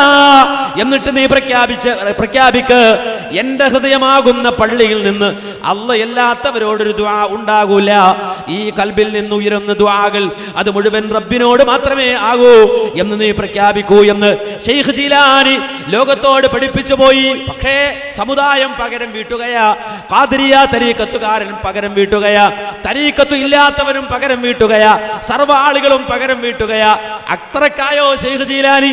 അങ്ങനെയൊക്കെ പറയുമോ ശൈഖ് ജീലാനി? എങ്കിൽ ജീലാനിയെ ഞങ്ങൾ വിടൂല, ജീലാനിയെ ഞങ്ങൾ വിടൂല. എന്നിട്ടോ ആളുകൾ മാറിയിരുന്ന് വിളിക്കുകയാ, ആരെയാ വിളിക്കുന്നത്? ശൈഖ് ജീലാനിയെ തന്നെ. ഒരു വട്ടമാ? അല്ല. 2 വട്ടമാണോ? അല്ല. ഈ കഴിഞ്ഞ ദിവസം നിങ്ങൾ കണ്ടല്ലോ, നാദാപുരം ഭാഗത്തിനടുത്ത് നിന്ന് പുറത്തിറങ്ങിയൊരു പോസ്റ്റർ. ആ പോസ്റ്ററിന്റെ ആദ്യത്തെ വചനം തന്നെ എന്താണെന്നറിയോ? ശൈഖ് ജീലാനി തുണ, ശൈഖ് ജീലാനി തുണ. നമുക്കറിയാം, വേളാങ്കണ്ണി മാതാവ് തുണ എന്ന് എഴുതി വെച്ച പോസ്റ്ററുകൾ നമ്മൾ കണ്ടിട്ടുണ്ട്. അതുപോലെ തന്നെ അതേ വേളാങ്കണ്ണി മാതാവിന് പുറമെ അതേ ചക്കുളത്തമ്മ തുണ എന്ന് എഴുതി വെച്ച പോസ്റ്ററുകൾ കണ്ടിട്ടുണ്ട്. ഇവിടെ മുസ്ലിം നാമധാരികൾ എഴുതി വെക്കുകയാ അതേ ശൈഖ് ജീലാനി തുണ. വേറൊരു പോസ്റ്ററിൽ കാണുന്നത് 1000 നിദ. 1000 നിദ. എന്താണ് ഈ 1000 നിദ എന്ന് പറഞ്ഞാൽ? നിദ എന്ന് പറഞ്ഞാൽ വിളി. 1000 വട്ടം വിളിക്കുകയാണ്. ആരെയാ വിളിക്കുക? ആരെയാ വിളിക്കുന്നത്? രാജാതിരാജനായ റബ്ബിനെയാണോ? മാലിക്കുൽ മുലൂക്കായ റബ്ബിനെയാണോ? ജല്ല ജലാലായ അല്ലാഹുവിനെയാണോ? സിത്തീറായ റബ്ബിനെയാണോ? ഒരിക്കലുമല്ല. നേരെ മറിച്ച് വിളിക്കുന്നത് ശൈഖ് ജീലാനിയെയാണ്. ശൈഖ് ജീലാനിയാണ്. എങ്ങനെ വിളിക്കുന്നത്? വമയുനാദിസ്മി അൽഫം ബിഖൽവതിഹി അസ്മം ബിഹിമ്മതിഹി സർമൽ ലിഅഫവതിഹി അജബതുഹു മുസ്രിഅൻ മിൻ അജ്ലി ദഅവതിഹി ഫൽയദഉ യാ അബ്ദൽ ഖാദിർ മുഹിയദ്ദീൻ എന്ന് കായൽ പട്ടണത്തുള്ള സദഖത്തുല്ലാഹിൽ കാഹിരി എഴുതി വെച്ചു. എപ്പോ? ഏതാണ്ട് 400 വർഷങ്ങൾക്കിപ്പുറം, ആ 400 കൊല്ലങ്ങൾക്കിപ്പുറം സദഖത്തുള്ള എന്ന് പറയുന്ന ഒരു വ്യക്തി, അദ്ദേഹം എവിടുത്തുകാരനാ? നമ്മുടെ തൊട്ടടുത്ത സംസ്ഥാനമായ തമിഴ്നാട്. ആ തമിഴ്നാട് കരുണാനിധിയുടെ നാട്, ജയലളിതയുടെ നാട്. അവിടെ കായൽ പട്ടണം എന്ന ഒരു സ്ഥലം, ആ സ്ഥലത്തുണ്ടായിരുന്ന സദഖത്തുല്ലാഹിൽ കാഹിരി. കാഹിരി എന്ന് കേൾക്കുമ്പോ ചിലരെങ്കിലും തെറ്റിദ്ധരിക്കും, കാഹിറ എന്ന് പറയുന്നത് ഈജിപ്തിനാണല്ലോ, കെയ്റോക്കാണല്ലോ. ആ കെയ്റോ ആകുമത്? അല്ല. നേരെ മറിച്ച് ഇവിടെ കാഹിറ എന്ന് പറഞ്ഞാൽ നമ്മുടെ കായൽ പട്ടണം ചോട്ടാക്കിയതാ. കായൽ പട്ടണത്തിന് കാഹിറ എന്ന് പേരിട്ടതാ. അവിടെ സദഖത്തുല്ലാഹിൽ കാഹിരി ഉണ്ടായിരുന്നു. ഏത് സദഖത്തുല്ലാഹിൽ കാഹിരി? ഏത് സദഖത്തുല്ലാഹിൽ കാഹിരി? ഞാനിത് പറഞ്ഞു പോയ നാളെ വാദോട് വാദായിരിക്കും. മൗലവി അറിയോ? സദഖത്തുല്ലാഹിൽ കാഹിരി അറിയോ? അദ്ദേഹത്തിന്റെ ബഹുമാനം അറിയുമോ? അദ്ദേഹത്തിന്റെ പാണ്ഡിത്യം അറിയുമോ? അദ്ദേഹത്തിന്റെ ഇൽമ അറിയുമോ എന്ന് ചോദിച്ച നീണ്ട വാദുകൾ വരും. അതുകൊണ്ട് തന്നെ പഴുതടച്ച് ഞാൻ പോകട്ടെ. ആരാ സദഖത്തുല്ലാഹിൽ കാഹിരി? നമുക്കറിയാം, ഈ കേരള ചരിത്രം കണ്ട, ഈ കേരളം കണ്ട ഒരു ചരിത്രം. ആ ചരിത്രത്തിൽ ഒരു മനുഷ്യൻ കടന്നു വന്നു മലബാറിന്റെ മണ്ണിലേക്ക്. എവിടുന്നാ കടന്നു വന്നത്? അങ്ങകലെ ഓച്ചിറ എന്ന് പറയുന്ന ആ നാട്ടിൽ നിന്ന്. ആലപ്പുഴ ജില്ലയുടെ തെക്കേയറ്റമായ ഓച്ചിറ എന്ന് പറയുന്ന ഭാഗം. ആ ഓച്ചിറയുടെ കിഴക്ക് ഭാഗത്ത് ഒരു സ്ഥലമുണ്ട്, കറ്റാനം. ആ കറ്റാനം എന്ന് പറയുന്ന പ്രദേശത്ത് നിന്ന് ഒരു മുസ്ലിയാർ കടന്നു വന്നു. അദ്ദേഹത്തിന്റെ പേരാ പതി അബ്ദുൽ ഖാദർ മുസ്ലിയാർ. ആ പതി അബ്ദുൽ ഖാദർ മുസ്ലിയാരെ മലബാറിന്റെ മണ്ണിലേക്ക് നമ്മുടെ നാട്ടിലെ ചില ആളുകൾ വിളിച്ചു കൊണ്ടുവന്നതാ. കാര്യം എന്താണെന്നറിയോ? ആ കാലഘട്ടത്തിൽ സലഫി പണ്ഡിതന്മാർ മലബാറിന്റെ മണ്ണിൽ കടന്നു വന്ന് പച്ച മലയാളത്തിൽ, ശുദ്ധ മലയാളത്തിൽ വാദ് പറയുന്നത്, ആ പ്രസംഗങ്ങൾ നടത്തുന്നത് അത് കേട്ടപ്പോ ആളുകൾ അതിലേക്ക് കൂടുന്നു. അതുകൊണ്ട് തന്നെ ശുദ്ധ മലയാളത്തിൽ പ്രസംഗിക്കുന്ന ആള് വേണം. ആരെങ്കിലും കിട്ടോ? അപ്പോഴാ ഒരു പതിയെ കിട്ടിയത്. പതി അബ്ദുൽ ഖാദർ മുസ്ലിയാരെ പതിയെ മലബാറിലേക്ക് കൊണ്ടുവന്നു. അങ്ങനെ കൊണ്ടുവന്ന് പ്രസംഗങ്ങൾ നടത്തി. ഇന്ന് ഈ തട്ടം പുള്ളിത്തട്ടേട്ട ഉസ്താദുമാര് വന്ന് പ്രസംഗിക്കുന്നത് പോലെ അന്ന് പതി മലബാറിന്റെ തീരപ്രദേശങ്ങളിൽ കടന്നു വന്ന് വെല്ലുവിളികളുമായി രംഗത്ത് വന്നു. അങ്ങനെയാ പൂനൂര് പതിയെത്തിയത്. ആ പൂനൂര് വെച്ചുകൊണ്ട് വെല്ലുവിളിക്കുക. ഉമ്മയുടെ മുലപ്പാല് കുടിച്ച് ആരെങ്കിലും ഉണ്ടോ വാദപ്രതിവാദത്തിന്? ഉമ്മയുടെ മുലപ്പാല് കുടിച്ച ഒരുപാട് മനുഷ്യന്മാരുണ്ടല്ലോ. അക്കൂട്ടത്തിൽ ബഹുമാന്യനായ എടവണ്ണയിലെ അലവി മൗലവി രംഗത്ത് വന്നുകൊണ്ട് ഉമ്മാന്റെ മുലപ്പാല് തന്നെയാ കുടിച്ചത്. അങ്ങനെ ഉമ്മാന്റെ മുലപ്പാല് കുടിച്ചവനാ എന്ന് പറഞ്ഞ് രംഗത്ത് വന്നു. അവിടെ ഇതാ കലന്തൻകുട്ടി അധികാരിയെ പോലെയുള്ള ആളുകൾ അന്ന് പൂനൂരിന്റെ മണ്ണിൽ ജീവിച്ചിരിക്കുന്ന ആ കാലഘട്ടത്തിൽ അവരുടെ നേതൃത്വത്തിൽ പൂനൂരിന്റെ മണ്ണിൽ വാദപ്രതിവാദത്തിന് സ്റ്റേജ് ഉയർന്നു. ബഹുമാനായ അലവി മൗലവി വളരെ നേരത്തെ അവിടെ എത്തി. മറുഭാഗത്ത് ആരവങ്ങളോടെ മഞ്ചക്കിലേറി പല്ലക്കിലേറി അതേ പതിയും വന്നു. അവസാനം രണ്ടു ഭാഗവും വാദപ്രതിവാദത്തിൽ ഒരുങ്ങിയിരിക്കുമ്പോ ബഹുമാനായ അലവി മൗലവി എഴുന്നേറ്റു. എന്നിട്ട് ഒറ്റ ചോദ്യമാണ്, മുഹിയുദ്ദീൻ ശൈഖയെ രക്ഷിക്കണേ, റിഫായി ശൈഖയെ കാക്കണേ എന്നിങ്ങനെ മരിച്ചവരെ വിളിക്കാൻ അള്ളാന്റെ ഖുർആനിൽ നിന്നൊരു ആയത്ത് ഉദ്ധരിക്കാമോ? പതിയെ എഴുന്നേറ്റു. എന്നിട്ട് പറഞ്ഞു, എന്താ പറഞ്ഞ മറുപടി എന്നറിയോ? ദാ പിടിച്ചോ മൗലവി ആയത്ത്. ദാ പിടിച്ചോ മൗലവി ആയത്ത്, ഖുർആനിലെ ആയത്ത് എന്നാണോ? അല്ല, നേരെ മറിച്ച് വ്യവസ്ഥയിൽ ആര് ആദ്യം ചോദിക്കണമെന്ന് പറഞ്ഞിട്ടില്ല, അതുകൊണ്ട് നിങ്ങൾ ചോദിച്ചത് ശരിയായില്ല. ഇതാണ് എഴുന്നേറ്റ് പറഞ്ഞത്. ബഹുമാനായ അലവി മൗലവി അപ്പുറത്ത് എഴുന്നേറ്റു. വ്യവസ്ഥയിൽ ആര് ആദ്യം ചോദിക്കണമെന്ന് പറഞ്ഞിട്ടില്ലാത്തത് കൊണ്ടാണ് ഞാൻ ചോദിക്കുന്നത്. മുഹ്യിദ്ദീൻ ശൈഖയെ രക്ഷിക്കണേ, റിഫായി ശൈഖയെ കാക്കണേ എന്നിങ്ങനെ മരിച്ചവരെ വിളിച്ച് പ്രാർത്ഥിക്കാൻ ഖുർആനിൽ വല്ല തെളിവുമുണ്ടോ? പതിയപ്പുറത്ത് എഴുന്നേറ്റു. ആളുകൾ വിചാരിച്ചു ഇപ്പോൾ ആയത്ത് വരും. പതി എഴുന്നേറ്റ് പറഞ്ഞു, വ്യവസ്ഥയിൽ ആര് ആദ്യം ചോദിക്കണമെന്ന് പറഞ്ഞിട്ടില്ലാത്തത് കൊണ്ട് നിങ്ങൾക്ക് ചോദിക്കാമെന്ന് അർത്ഥമില്ല. മഹാനായ ആലിം മൗലവി അപ്പുറത്ത് എഴുന്നേറ്റിട്ട് പറഞ്ഞു, വ്യവസ്ഥയിൽ ആര് ആദ്യം ചോദിക്കണമെന്ന് പറഞ്ഞിട്ടില്ലാത്തതിനാൽ എനിക്കും ചോദിക്കാം, നിങ്ങൾക്കും ചോദിക്കാം. നിങ്ങൾ ചോദിച്ചില്ല, ഞാൻ ചോദിക്കുന്നു, ചോദ്യത്തിനുത്തരം പറയണം. ഇങ്ങനെ അങ്ങോട്ടും ഇങ്ങോട്ടും പറഞ്ഞ അവസാനം സുബഹി വാങ്ക് കൊടുത്തു. ഒരായത്തും അന്നവിടെ ഇറങ്ങിയില്ല. പൂനൂരിന്റെ മണ്ണിൽ ഒരായത്തും ഇറങ്ങിയില്ല. അവസാനം ആളുകൾ പിരിഞ്ഞുപോയി. അങ്ങനെ ആ പൂനൂരിന്റെ മണ്ണിലേക്ക് മുജാഹിദ് പ്രസ്ഥാനം കടന്നു വരുന്നത്, മുജാഹിദ് പ്രസ്ഥാനം ആ പ്രദേശങ്ങളിലേക്ക് ഒരു കൊടുങ്കാറ്റ് പോലെ കടന്നു വരുന്നത്. അപ്പൊ സഹോദരങ്ങളെ, അങ്ങനെ പതിയെ കൊണ്ടുവന്നു. ആ പതി മുജാഹിദുകളെ ആദ്യം ഗണ്ണിച്ചു. പിന്നെ കുറേശ്ശെ പതി അറിയപ്പെടാൻ തുടങ്ങി. പതി അറിയപ്പെടാൻ തുടങ്ങിയപ്പോ അവസാനം പതിത ഒരു ബിഡായി അങ്ങ് വിട്ടു. എന്താ ബിഡായി എന്നറിയോ? അല്ലാ എന്ന് പറയുന്നത് ശരിയല്ല, അല്ല എന്നാണ് പറയേണ്ടത്. അല്ലാ എന്നല്ല പറയേണ്ടത്, അല്ല എന്നാണ് പറയേണ്ടത്. ജലാലത്തിന്റെ ഇസ്മിന് തഫ്ഹീമാക്കണോ തർക്കീക്കാക്കണോ വലിയ ചർച്ചയാ. അല്ലാ എന്ന് പറയണോ അല്ല എന്ന് പറയണോ, അങ്ങനെ വലിയ ചർച്ച വന്നു. അവസാനം പതി പറഞ്ഞു, അല്ല എന്നേ പറയാൻ പറ്റൂ, അല്ലാ എന്ന് പറഞ്ഞൂടാ. ഇന്നുമുണ്ട് ഓച്ചിറയിൽ ചില പള്ളികളിൽ ബാങ്ക് കൊടുക്കുന്നത് കേൾക്കാം. ഈ പതിയുടെ ശിഷ്യന്മാർ ഇന്നും ജീവിച്ചിരിപ്പുണ്ട്. അവര് ബാങ്ക് കൊടുക്കുമ്പോ രസമാ. അവര് പറയും, അശ്ഹദു അല്ലാ ഇലാഹ ഇല്ലല്ലാഹ്, അശ്ഹദു അല്ലാ ഇലാഹ ഇല്ലല്ലാഹ്. അവസാനം ബാങ്ക് നിർത്തുമ്പോ കേൾക്കാം, ലാ ഇലാഹ ഇല്ലല്ലാഹ്. കാരണം എന്താ? അല്ലാ എന്ന് പറഞ്ഞൂടാ, അല്ലാ എന്നേ പറയാൻ പാടുള്ളൂ. പതി കൊണ്ടുവന്ന ഫിത്നയത്. ആ കാലഘട്ടത്തിൽ ഇ കെ അബൂബക്കർ മുസ്ലിയാർ ഇവിടെ ജീവിച്ചിരിപ്പുണ്ട്. ഇ കെ അബൂബക്കർ മുസ്ലിയാർ ജീവിച്ചിരിപ്പുണ്ട്. ഇ കെ അബൂബക്കർ മുസ്ലിയാർ എഴുന്നേറ്റ് പറഞ്ഞു, പതിയുടെ വാദം ശരിയല്ല. അങ്ങനെ എന്റെ ഓർമ്മ ശരിയാണെങ്കിൽ 84-ലാണെന്നാണ് എന്റെ ഓർമ്മ. അതിന്റെ രേഖ ഇപ്പോൾ തന്നെ എന്റെ കയ്യിലുണ്ട്, എന്റെ ബാഗിലുണ്ട്. അതൊന്നും എടുത്തുദ്ധരിക്കുന്നില്ല. നേരെ മറിച്ച് 84-ൽ നെടിയുരിപ്പിൽ വെച്ചുകൊണ്ടൊരു വാദപ്രതിവാദത്തിന് വേദി ഒരുങ്ങുകയാ. അന്ന് സുന്നികളും മുജാഹിദുകളും തമ്മിലല്ല വാദപ്രതികാരം. നേരെ മറിച്ച് പതിയും ഇ കെ അബൂബക്കർ മുസ്ലിയാരും തമ്മിൽ വാദപ്രതിവാദം. അല്ലാ അല്ല എന്ന തർക്ക വിഷയം. അല്ലാ എന്ന് പറയണോ അല്ല എന്ന് പറയണോ? അതേ ഇ കെ അബൂബക്കർ മുസ്ലിയാർ പറഞ്ഞു അല്ലാ എന്ന് പറയണം, പതി പറഞ്ഞു അല്ല എന്ന് പറയണം. രണ്ടാളുകളും ഇതാ വാദപ്രതിവാദം നടത്താൻ തീരുമാനിച്ചിട്ട് 84 നെടിയുരിപ്പിലേക്ക് ഇ കെ അബൂബക്കർ മുസ്ലിയാർ പോകുമ്പോ കൂടെ വേറൊരു മുസ്ലിയാർ ഉണ്ടായിരുന്നു. അദ്ദേഹത്തിന്റെ പേരാ നെയ്യൻ മുഹമ്മദ് മുസ്ലിയാർ. നെയ്യൻ മുഹമ്മദ് മുസ്ലിയാർ കൂടെ ഉണ്ടായിരുന്നു. ആ നെയ്യൻ മുഹമ്മദ് മുസ്ലിയാർ ഇ കെ അബൂബക്കർ മുസ്ലിയാരോടൊപ്പം നെടിയുരിപ്പിലേക്ക് പോകുമ്പോ ഇ കെയോട് ചോദിച്ചു, ആരുമായ ഏറ്റുമുട്ടാൻ പോകുന്നത് എന്നറിയോ? അതേ പതിയുമായിട്ടാണ്. പതി ചില്ലറക്കാരനല്ല. പതിയോട് എങ്ങനെ ഏറ്റുമുട്ടും? എങ്ങാനും പാളിപ്പോയാ നാട്ടുകാർ മുഴുവൻ അല്ല എന്ന് പറയാൻ തുടങ്ങും. അതുകൊണ്ട് ആകെ പ്രശ്നമാകും. എന്താ ചെയ്യുക എന്ന് നെയ്യൻ മുഹമ്മദ് മുസ്ലിയാർ അദ്ദേഹം ഇ കെ അബൂബക്കർ മുസ്ലിയാരോട് ചോദിച്ചപ്പോ ഇ കെ പറഞ്ഞു അത്രേ. എന്താ പറഞ്ഞത്? ഞാനിപ്പോൾ വാദപ്രതിവാദത്തിനാണ് പോകുന്നതെങ്കിൽ പതി അല്ല ഒന്നുണ്ടെന്ന് പറഞ്ഞാൽ അല്ല രണ്ടുണ്ടെന്ന് ഞാൻ തെളിയിക്കുമെന്ന് അവിടെ ഇരുന്ന് ഇ കെ പറയുമ്പോ നെയ്യൻ മുഹമ്മദ് മുസ്ലിയാർ ഉരുകിപ്പോയി എന്നാണ്. അതേ മുഹമ്മദ് കോയ മാത്തോട്ടം, കെ മുഹമ്മദ് കോയ മാത്തോട്ടം അഥവാ കൊട്ടപ്പുറത്ത് മുജാഹിദുകളുമായി സംവാദം.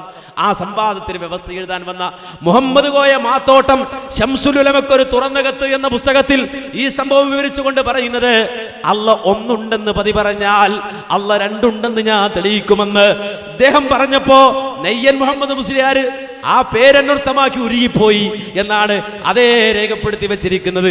ഏതായിരുന്നാലും അങ്ങനെ രണ്ടുപേരും സ്റ്റേജിൽ വന്നു. ഒരു ഭാഗത്ത് ഇ കെ അബൂബക്കർ മുസ്ലിയാർ, മറുഭാഗത്ത് അതേ ഈ പറയുന്ന പതി അബ്ദുൽ ഖാദർ മുസ്ലിയാർ. പതി പറഞ്ഞു അല്ലാ എന്ന് പറഞ്ഞൂടാ, അല്ലാന്നേ പറയാൻ പാടുള്ളൂ. ഇ കെ പറഞ്ഞു അല്ല, അല്ലാന്ന് തന്നെ പറയണം. അവസാനം തെളിവുകൾ ഉദ്ധരിക്കാൻ തുടങ്ങി. മറുഭാഗത്ത് പതി എഴുന്നേറ്റ് പറഞ്ഞു, അല്ല ഇ കെ, എന്റെ തെളിവാരാന്നറിയോ? ഞാൻ എന്റെ വകക്ക് പറഞ്ഞതല്ല, നേരെ മറിച്ച് ബഹുമാനനായ സദഖത്തുല്ലാഹിൽ കാഹിരി അദ്ദേഹത്തിന്റെ കിതാബിൽ പറയുന്നു, എന്ത് അല്ലാ എന്ന് പറഞ്ഞൂടാ, അല്ല എന്നേ പറയാൻ പാടുള്ളൂ എന്ന് സദഖത്തുല്ലാഹിൽ കാഹിരി പറയുന്നുണ്ട്. ഉടൻ തന്നെ ഇപ്പുറത്തേക്ക് എഴുന്നേറ്റ് പറഞ്ഞ മറുപടി എന്താണെന്നറിയോ? മറുപടി വേറൊന്നുമല്ല, ഏതെങ്കിലും കുതിരപ്പെട്ടാടി പറഞ്ഞാൽ അള്ളാന്റെ ദീനിൽ തെളിവാകൂല. ഉടൻ തന്നെ പതിയപ്പുറത്ത് എഴുന്നേറ്റ് പറഞ്ഞു, ഈ ആളെ മനസ്സിലായില്ല എന്നാ തോന്നുന്നത്. ഞാൻ ഉദ്ധരിച്ച ആള് സദഖത്തുല്ലാഹിൽ കാഹിരി, അഥവാ നമ്മുടെ നാട്ടിൽ കുതുബിയത്ത് എഴുതിയ ഓതുന്ന കുതുബിയത്ത് എഴുതിയ ആ സദഖത്തുല്ലാഹിൽ കാഹിരി തന്റെ കിതാബിൽ പറഞ്ഞ ഇബാറത്താണ് ഞാൻ ഉദ്ധരിക്കുന്നത് എന്ന് പതിയപ്പുറത്ത് നിന്ന് എഴുന്നേറ്റ് പറയുമ്പോ ഇപ്പുറത്തേക്ക് എഴുന്നേറ്റ് പറഞ്ഞു, അങ്ങനെ എത്ര കുതിരപ്പട്ടാണികളുണ്ട്, അങ്ങനെ എത്ര കുതിരപ്പട്ടാണികളുണ്ട്. അഥവാ ആള് മാറി പറഞ്ഞതല്ല, നേരെ മറിച്ച് ആള് എറിഞ്ഞുകൊണ്ടാ പറഞ്ഞത് കുതിരപ്പട്ടാണി എന്ന്. അങ്ങനെ എത്ര കുതിരപ്പട്ടാണിയുണ്ട് എന്ന് ആ സംവാദത്തിൽ മറുഭാഗത്തേക്ക് അബൂബക്കർ മുസ്ലിയാർ എഴുന്നേറ്റ് ചോദിച്ചു എന്ന് ശംസുൽ ഉലമക്കൊരു തുറന്ന കത്ത് എന്ന പുസ്തകത്തിൽ മുഹമ്മദ് കോയ മാത്തോട്ടം വ്യക്തമായി രേഖപ്പെടുത്തി വെച്ചിരിക്കുന്നു. ഈ കുതിരപ്പട്ടാണിയാണ് എഴുതിയത്. എന്ത് കുത്തുബിയത്ത്? ആ കുത്തുബിയത്തിലാ പറഞ്ഞത്, എന്ത് 1000 വട്ടം വിളിച്ചോ ആരെ? മുഹീദ്ദീൻ ശൈഖിനെ. നിങ്ങൾ മനസ്സിലാക്കണം, അല്ലാഹ് പറഞ്ഞിട്ടില്ല, അള്ളാഹുവിന്റെ റസൂല് പറഞ്ഞിട്ടില്ല, ലോകത്ത് ജീവിച്ച ഒരു സ്വഹാബിയും പറഞ്ഞിട്ടില്ല, താബികൾ പറഞ്ഞിട്ടില്ല, തബഉ താബികൾ പറഞ്ഞിട്ടില്ല. അവരെങ്ങനെ പറയും മൗലവി? അന്ന് മുഹീദ്ദീൻ ശൈഖില്ല. അതാ പ്രശ്നം. സഹാബികൾക്ക് വിളിക്കാൻ കിട്ടാത്തൊരാള്, താബീങ്ങൾക്ക് വിളിക്കാൻ കിട്ടാത്തൊരാള്, അതുപോലെ നബിമാർക്ക് വിളിക്കാൻ കിട്ടാത്തൊരാള് അല്ലാഹു സുബ്ഹാനഹു വ തആല നമുക്ക് വേണ്ടി സ്പെഷ്യലായി അവതരിപ്പിച്ചു എന്ന് പറയുമ്പോഴാ പ്രശ്നം. അബൂബക്കർ സിദ്ദീഖ് വിളിച്ചിട്ടില്ലാത്തൊരാള്, ഉമറുൽ ഫാറൂഖ് റളിയല്ലാഹു അൻഹു വിളിച്ചിട്ടില്ലാത്തൊരാള്, സഹാബികളിൽ അബൂബക്കർ സിദ്ദീഖ് റളിയല്ലാഹു അൻഹു മുതൽ വഹ്ശി വരെ ജീവിച്ച ഒരാളും വിളിച്ചിട്ടില്ലാത്തൊരാള്, അതുപോലെ തന്നെ മഹാനായ ഇമാം ഷാഫി അറിഞ്ഞിട്ടില്ലാത്തൊരാള്, മഹാനായ അബൂ ഹനീഫത്തുൽ കൂഫി റഹിമഹുല്ലാഹ് അറിഞ്ഞിട്ടില്ലാത്തൊരാള്, മഹാനായ മാലിക് ഇബ്നു അനസ് റളിയല്ലാഹു അൻഹു വിളിച്ചിട്ടില്ലാത്ത ഒരാള്, അങ്ങനെ പൂർവ്വസൂരികളായ അതേ ആ അയിമ്മത്ത് മുജ്തഹിദുകളോ അതല്ലെങ്കിൽ സ്വഹാബികളോ താബിഈകളോ തബഉ താബികളോ അവരൊന്നും അറിഞ്ഞിട്ടില്ലാത്ത ഒരാള് നമുക്ക് വേണ്ടി വിളിക്കാൻ അല്ലാഹു സ്പെഷ്യലായി കൊണ്ടുവന്ന് വെച്ച ഒരാളെ പോലെ ആ ആളെ വിളിക്കുവാൻ സദഖത്തുല്ലാഹിൽ കാഹിരി തമിഴ്നാട്ടിൽ നിന്ന് പറഞ്ഞപ്പോ നമ്മൾ വിളിക്കാൻ തുടങ്ങി. എങ്ങനെ വിളിക്കണം? വമയുനാദിസ്മി അൽഫൻ, 1000 തവണ വിളിക്കണം. ബിഖൽവതിഹി, ഒറ്റക്കിരുന്ന് വിളിക്കണം. അതുകൊണ്ടാ കുത്തുബിയത്ത് ചെല്ലുന്നതിനിടയിൽ ഇടയ്ക്ക് ലൈറ്റ് ഓഫ് ആകും. എന്തേ പവർ കെട്ടല്ല. പണ്ട് റാന്തലുണ്ടായിരുന്നു. ആ കാലഘട്ടത്തിലും പതുക്കെ തിരിക്കുമായിരുന്നു. അത് തിരിച്ച് പെട്രോൾ മാക്സ് ഉണ്ടായിരുന്നു, അത് തിരിച്ച് ഓഫാക്കുമായിരുന്നു പഴയ കാലഘട്ടത്തിൽ. ഇപ്പൊ സ്വിച്ച് ഓഫ് ആക്കലാണ്. അപ്പൊ ഏതായിരുന്നാലും പ്രിയപ്പെട്ടവരെ, ലൈറ്റ് അണക്കുകയാണ്. എന്തിനാ? ബിഖൽവതിഹി, ഒറ്റക്കാകാൻ. നിങ്ങൾ ആലോചിച്ച്, ഇജ്തിഹാദ് പോയ പോക്ക്, ഗവേഷണം പോയ പോക്ക്, ഒറ്റക്കാകാൻ ലൈറ്റ് ഓഫ് ആക്കുക. ഇവിടെ അങ്ങ് കറണ്ട് പോയെന്ന് വിചാരിക്കുക. അതിന്റെ അർത്ഥം എന്താ? നമ്മളൊക്കെ ഒറ്റക്കായിന്നാ. അപ്പോ നിങ്ങൾ മനസ്സിലാക്കണം, ലൈറ്റ് ഓഫ് ആക്കുന്നത് ഒറ്റക്കാകാനാണെന്ന് ഈ പുസ്തകത്തിൽ കൃത്യമായി രേഖപ്പെടുത്തിയിട്ട് ഞാൻ എന്റെ വാക്ക് പറയല്ല. ഒറ്റക്കാകാനാണ് ലൈറ്റ് ഓഫ് ആക്കുന്നത് എന്ന് പുസ്തകത്തിൽ എഴുതി വെച്ചിട്ടുണ്ട്. അപ്പോ ബിഖൽവതിഹി, ഒറ്റക്കിരുന്ന് വിളിക്കണമെന്ന് പറഞ്ഞെടുത്ത് വിളിക്കുവാൻ വേണ്ടി ലൈറ്റ് ഓഫ് ആക്കി എല്ലാവരും ഉണ്ടല്ലോ. കാര്യം ഒറ്റക്ക് വിളിക്കൽ നടക്കൂല. മുക്രീഖുണ്ട്, ഖത്തീമുണ്ട്, അസിസ്റ്റന്റ് ഇമാമുണ്ട്, മുത്തഅല്ലിമീങ്ങളുണ്ട്, അയൽവാസികളുണ്ട്. ഇവരൊക്കെ കൂടി ഒറ്റക്കിരിക്കാൻ പറ്റില്ലല്ലോ. ഇവർക്ക് എല്ലാവർക്കും കൂടെ ഒറ്റക്കിരിക്കാൻ പറ്റില്ലല്ലോ. ലൈറ്റ് ഓഫ് ആക്കി അങ്ങനെ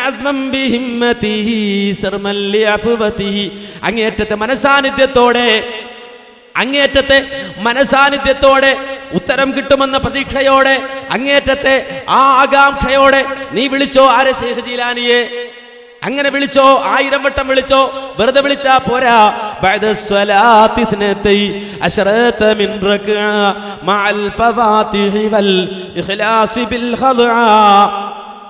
അതേ 12 റക്അത്ത് നിസ്കരിച്ച് വേണം വിളിക്കാൻ. ആ 12 റക്അത്ത് നിസ്കാരത്തിൽ ഫാത്തിഹ ഓതണം, സൂറത്തുൽ ഇഖ്ലാസ് ഓതണം, തൗഹീദിന്റെ പ്രഖ്യാപനം നടത്തണം. ആ തൗഹീദിന്റെ സൂറത്തുകൾ ഓതണം, ഫാത്തിഹയും ഓതണം, ഇഖ്ലാസും ഓതണം. അങ്ങനെ 12 റക്അത്ത് നിസ്കരിക്കണം. രണ്ട് സലാം വീട്ടിട്ട് വിളിക്കണം. യാ ശൈഖ് യാ മുഹയ്യിദ്ദീൻ അബ്ദുൽ ഖാദിർ ജീലാനി, യാ ശൈഖ് യാ മുഹയ്യിദ്ദീൻ അബ്ദുൽ ഖാദിർ ജീലാനി എന്ന് 1000 വട്ടം വിളിക്കണമെന്ന് പറഞ്ഞപ്പോ അങ്ങോട്ടും ഇങ്ങോട്ടും നോക്കാതെ, തിരിഞ്ഞും മറിഞ്ഞും നോക്കാതെ വിളിക്കാൻ പോയ ആളുകൾ, ശൈഖ് ജീലാനി വിളിച്ച ആളുകൾ, പ്രിയപ്പെട്ടവരെ തകർത്തത്, അവർ വലിച്ചെറിഞ്ഞത് ലാ ഇലാഹ ഇല്ലല്ലാഹ് എന്ന പരലോകത്ത് മനുഷ്യർ വിജയം തരുന്ന, പാരത്രിക ലോകത്ത് നമ്മുടെ മക്കൾക്ക് സ്വർഗം തരുന്ന ആദർശത്തെയാണ് വലിച്ചെറിഞ്ഞത്. സംശയം വേണ്ട കേട്ടോ, ഒരു സംശയത്തിനും അവകാശമില്ല കേട്ടോ. മാത്രമല്ല, നിങ്ങൾ മനസ്സിലാക്കണം, മഹാനായ ശൈഖ് ജീലാനി റഹിമഹുല്ലാഹ് ഇതിന് ഉത്തരവാദിയാണോ? ഒരിക്കലുമല്ല. നേരെ മറിച്ച് ആ മഹാനവറുകൾ ലോകത്ത് കടന്നു വന്നു. മുഹ്യിദ്ദീൻ അബ്ദുൽ ഖാദർ ജിലാനി ലോകത്ത് കടന്നു വന്നു. ആ മുഹ്യിദ്ദീൻ അബ്ദുൽ ഖാദർ ജിലാനി കടന്നു വന്ന് അല്ലാഹുവിന്റെ ദീൻ പഠിച്ചു. എത്ര കൊല്ലാ പഠിച്ചത്? 1 കൊല്ലമാണോ 2 കൊല്ലമാണോ? ഒരിക്കലുമല്ല. നേരെ മറിച്ച് 50 കൊല്ലക്കാലം. നമ്മുടെ നാട്ടിൽ സാധാരണ വാദുകൾ നടക്കാറുണ്ട്, പ്രസംഗങ്ങൾ നടക്കാറുണ്ട്. ആ പ്രഭാഷണങ്ങൾ ആളെ കൂട്ടാൻ വേണ്ടി നടത്തുന്ന ഒരു ചെറിയ വിദ്യയുണ്ട്. എന്താ വിദ്യ എന്നറിയോ? 14കാരൻ പ്രസംഗിക്കുന്നു, ആളുകൾ ഓടിക്കൂടുകയാണ്. അത്ഭുത ബാലന്റെ പ്രസംഗം. 16കാരൻ പ്രസംഗിക്കുന്നു, അത്ഭുത ബാലന്റെ പ്രസംഗം. ആളുകൾ കൂടുകയാ. അങ്ങനെ ചെറിയ മക്കൾക്ക് പ്രസംഗിക്കാനുള്ളതല്ലല്ലോ ദീൻ, കളിക്കാനുള്ളതല്ലല്ലോ ദീൻ. അതുകൊണ്ട് തന്നെ ശൈഖ് ജിലാനി അദ്ദേഹം പ്രസംഗം ആരംഭിച്ചത് 50ാമത്തെ വയസ്സിലാണ്. അദ്ദേഹം വിവാഹം കഴിച്ചതും 50ാമത്തെ വയസ്സിലാണെന്ന് ചരിത്രം രേഖപ്പെടുത്തുന്നു. ഈ 50 വയസ്സ് വരെ എന്താ പണി? വേറൊന്നുമല്ല, പഠിക്കലാണ്, ഇൽമ നേടലാണ്. അങ്ങനെ 50ാമത്തെ വയസ്സിൽ അദ്ദേഹം പ്രസംഗം ആരംഭിച്ചു. അദ്ദേഹം തന്റെ അനുയായികളോട് പ്രസംഗിക്കാൻ തുടങ്ങി. ആ പ്രഭാഷണങ്ങൾ അദ്ദേഹത്തിന്റെ മകൻ ക്രോഡീകരിച്ചു വെച്ചു. അതിൽ പല പ്രസംഗങ്ങളിലൂടെയും അദ്ദേഹം ചോദ്യം ചെയ്യുന്നത് തന്റെ മുന്നിലിരിക്കുന്ന ആളുകളുടെ തൗഹീദിനെയാ, ലാ ഇലാഹ ഇല്ലല്ലാഹയാണ്. അക്കൂട്ടത്തിൽ അദ്ദേഹം ചോദിക്കുന്ന ഒരു ചോദ്യമുണ്ട്. തന്റെ മുന്നിലിരിക്കുന്ന ആളുകളോട്, തന്റെ മുരീദന്മാരാണെന്ന് പറയുന്നവരോട്, തന്റെ അനുയായികളായി കടന്നു വന്നവരോട് അദ്ദേഹം ചോദിക്കുന്നത്, അദ്ദേഹം പറയുന്നത് എന്താണെന്നറിയോ? മോനെ കദിഹ്താല അലൈക ശൈത്വാൻ, പിശാച് നിന്നെ കറക്കുകയാണ്, പിശാച് നിന്നെ കറക്കുകയാണ്. മാത്രമല്ല വസയ്യന ലക്കൽ കദിബ, കളവ് നിനക്ക് പിശാച് അലങ്കാരമായി കാണിച്ചു തരുന്നു. വൽ അഅമാലൽ ഖബീഹ, മോശമായ പ്രവർത്തനങ്ങളെയും പിശാച് നിനക്ക് അലങ്കാരമായി കാണിച്ചു തരുന്നു. നല്ല അമലുകളല്ല, നേരെ മറിച്ച് കബീഹായ അമാലുകൾ, മോശപ്പെട്ട അമാലുകളെ പിശാച് നിനക്ക് അലങ്കാരമായി കാണിച്ചു തരുന്നു. എന്ന് മാത്രമല്ല, നീ പെരും നുണയനായി മാറുന്നു. എത്രത്തോളം തക്ദിബു ഹത്താ ഫീ സ്വലാത്തിക, നിന്റെ നിസ്കാരത്തിൽ വരെ നുണ പറയുന്ന പെരും കള്ളനായി നീ മാറുന്നു. നിസ്കാരത്തിൽ നുണ പറയുന്ന കള്ളനാകുന്നു നീ. ലോകത്തൊരാൾ കോടതിയിൽ പോയി നുണ പറയുമെന്ന് പറഞ്ഞാൽ എളുപ്പം മനസ്സിലാക്കാം. കച്ചവടം നടത്തുമ്പോൾ ഒരാൾ നുണ പറയുമെന്ന് പറഞ്ഞാൽ എളുപ്പം മനസ്സിലാക്കാം. ഇടപാടുകൾ നടത്തുമ്പോൾ ഒരാൾ നുണ പറയുമെന്ന് പറഞ്ഞാൽ അത് എളുപ്പം മനസ്സിലാക്കാം.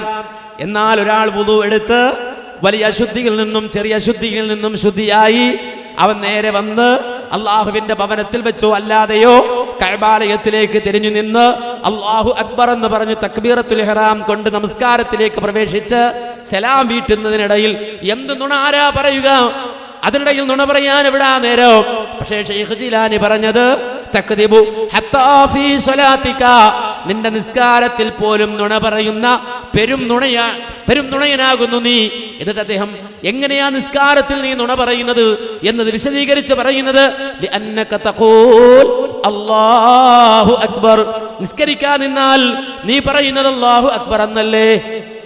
നിസ്കരിക്കുമ്പോൾ ആദ്യം പറയുന്ന വാക്കെന്താ? അല്ലാഹു അക്ബർ എന്നല്ലേ? അല്ലാഹു അക്ബർ നുണയാണോ? നീ പറഞ്ഞാൽ അത് നുണയാണ്, നീ പറഞ്ഞാൽ അത് നുണയാണ്. കാരണം അതിനു മുമ്പോ അതിനു ശേഷമോ അല്ല വലിയവനാണെന്നൊരു ചിന്ത നിന്റെ കൽബിൽ വന്നിട്ടില്ല. അല്ല വലിയവനാണെന്ന് നീ മനസ്സിലാക്കുന്നില്ല.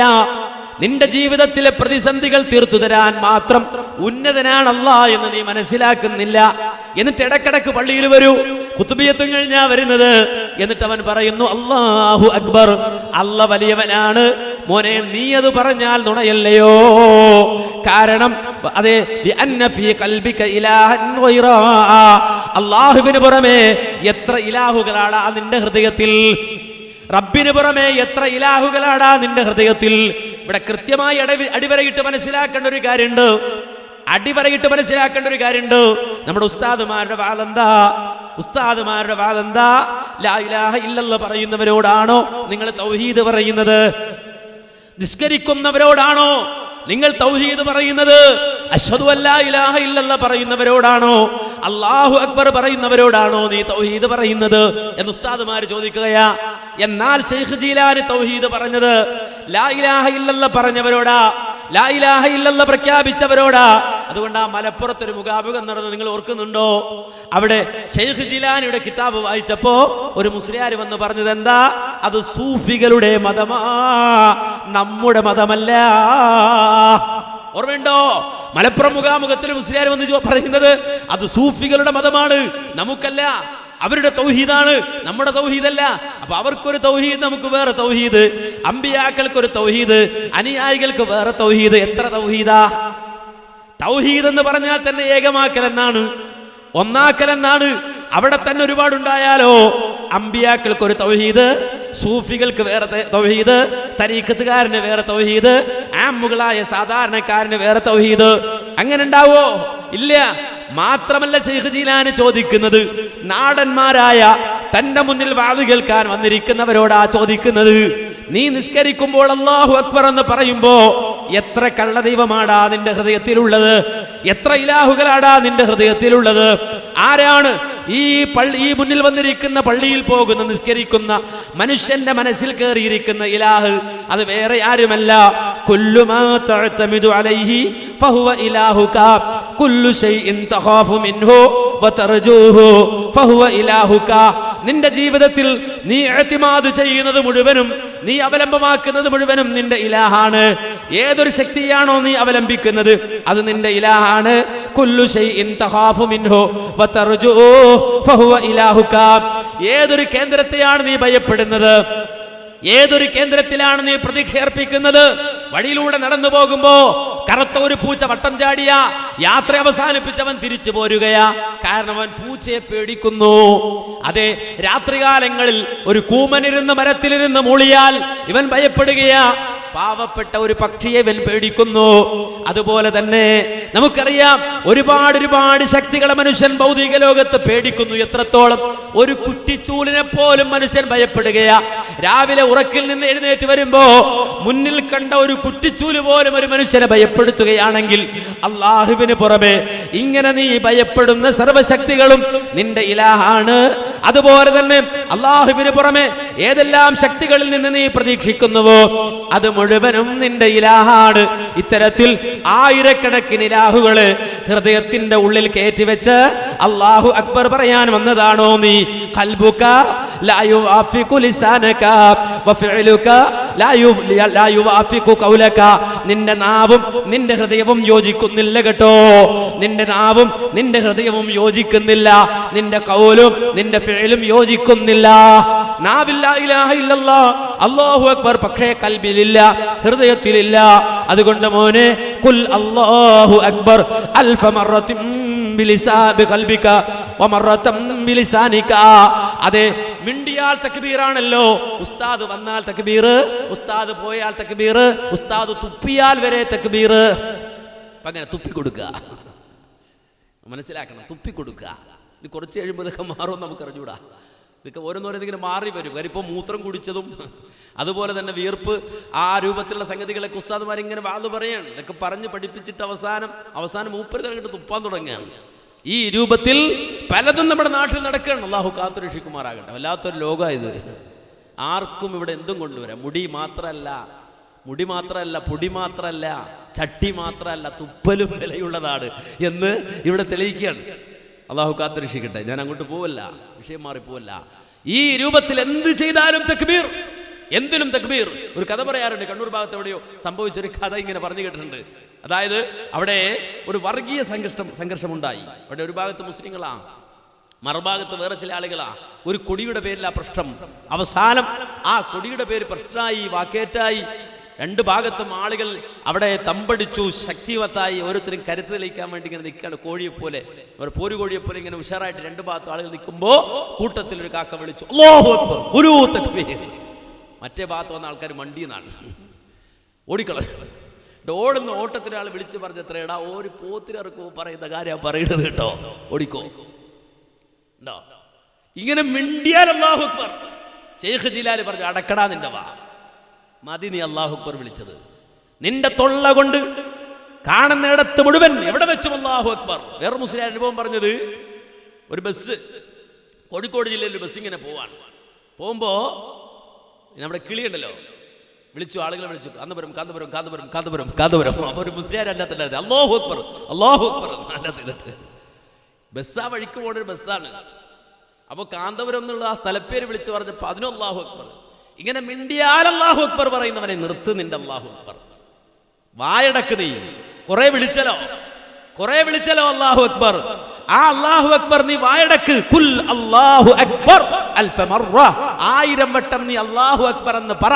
നാവ് കൊണ്ടല്ല, നേരെ മറിച്ച് ബി ഖൽബിക, നിന്റെ ഹൃദയം കൊണ്ട്.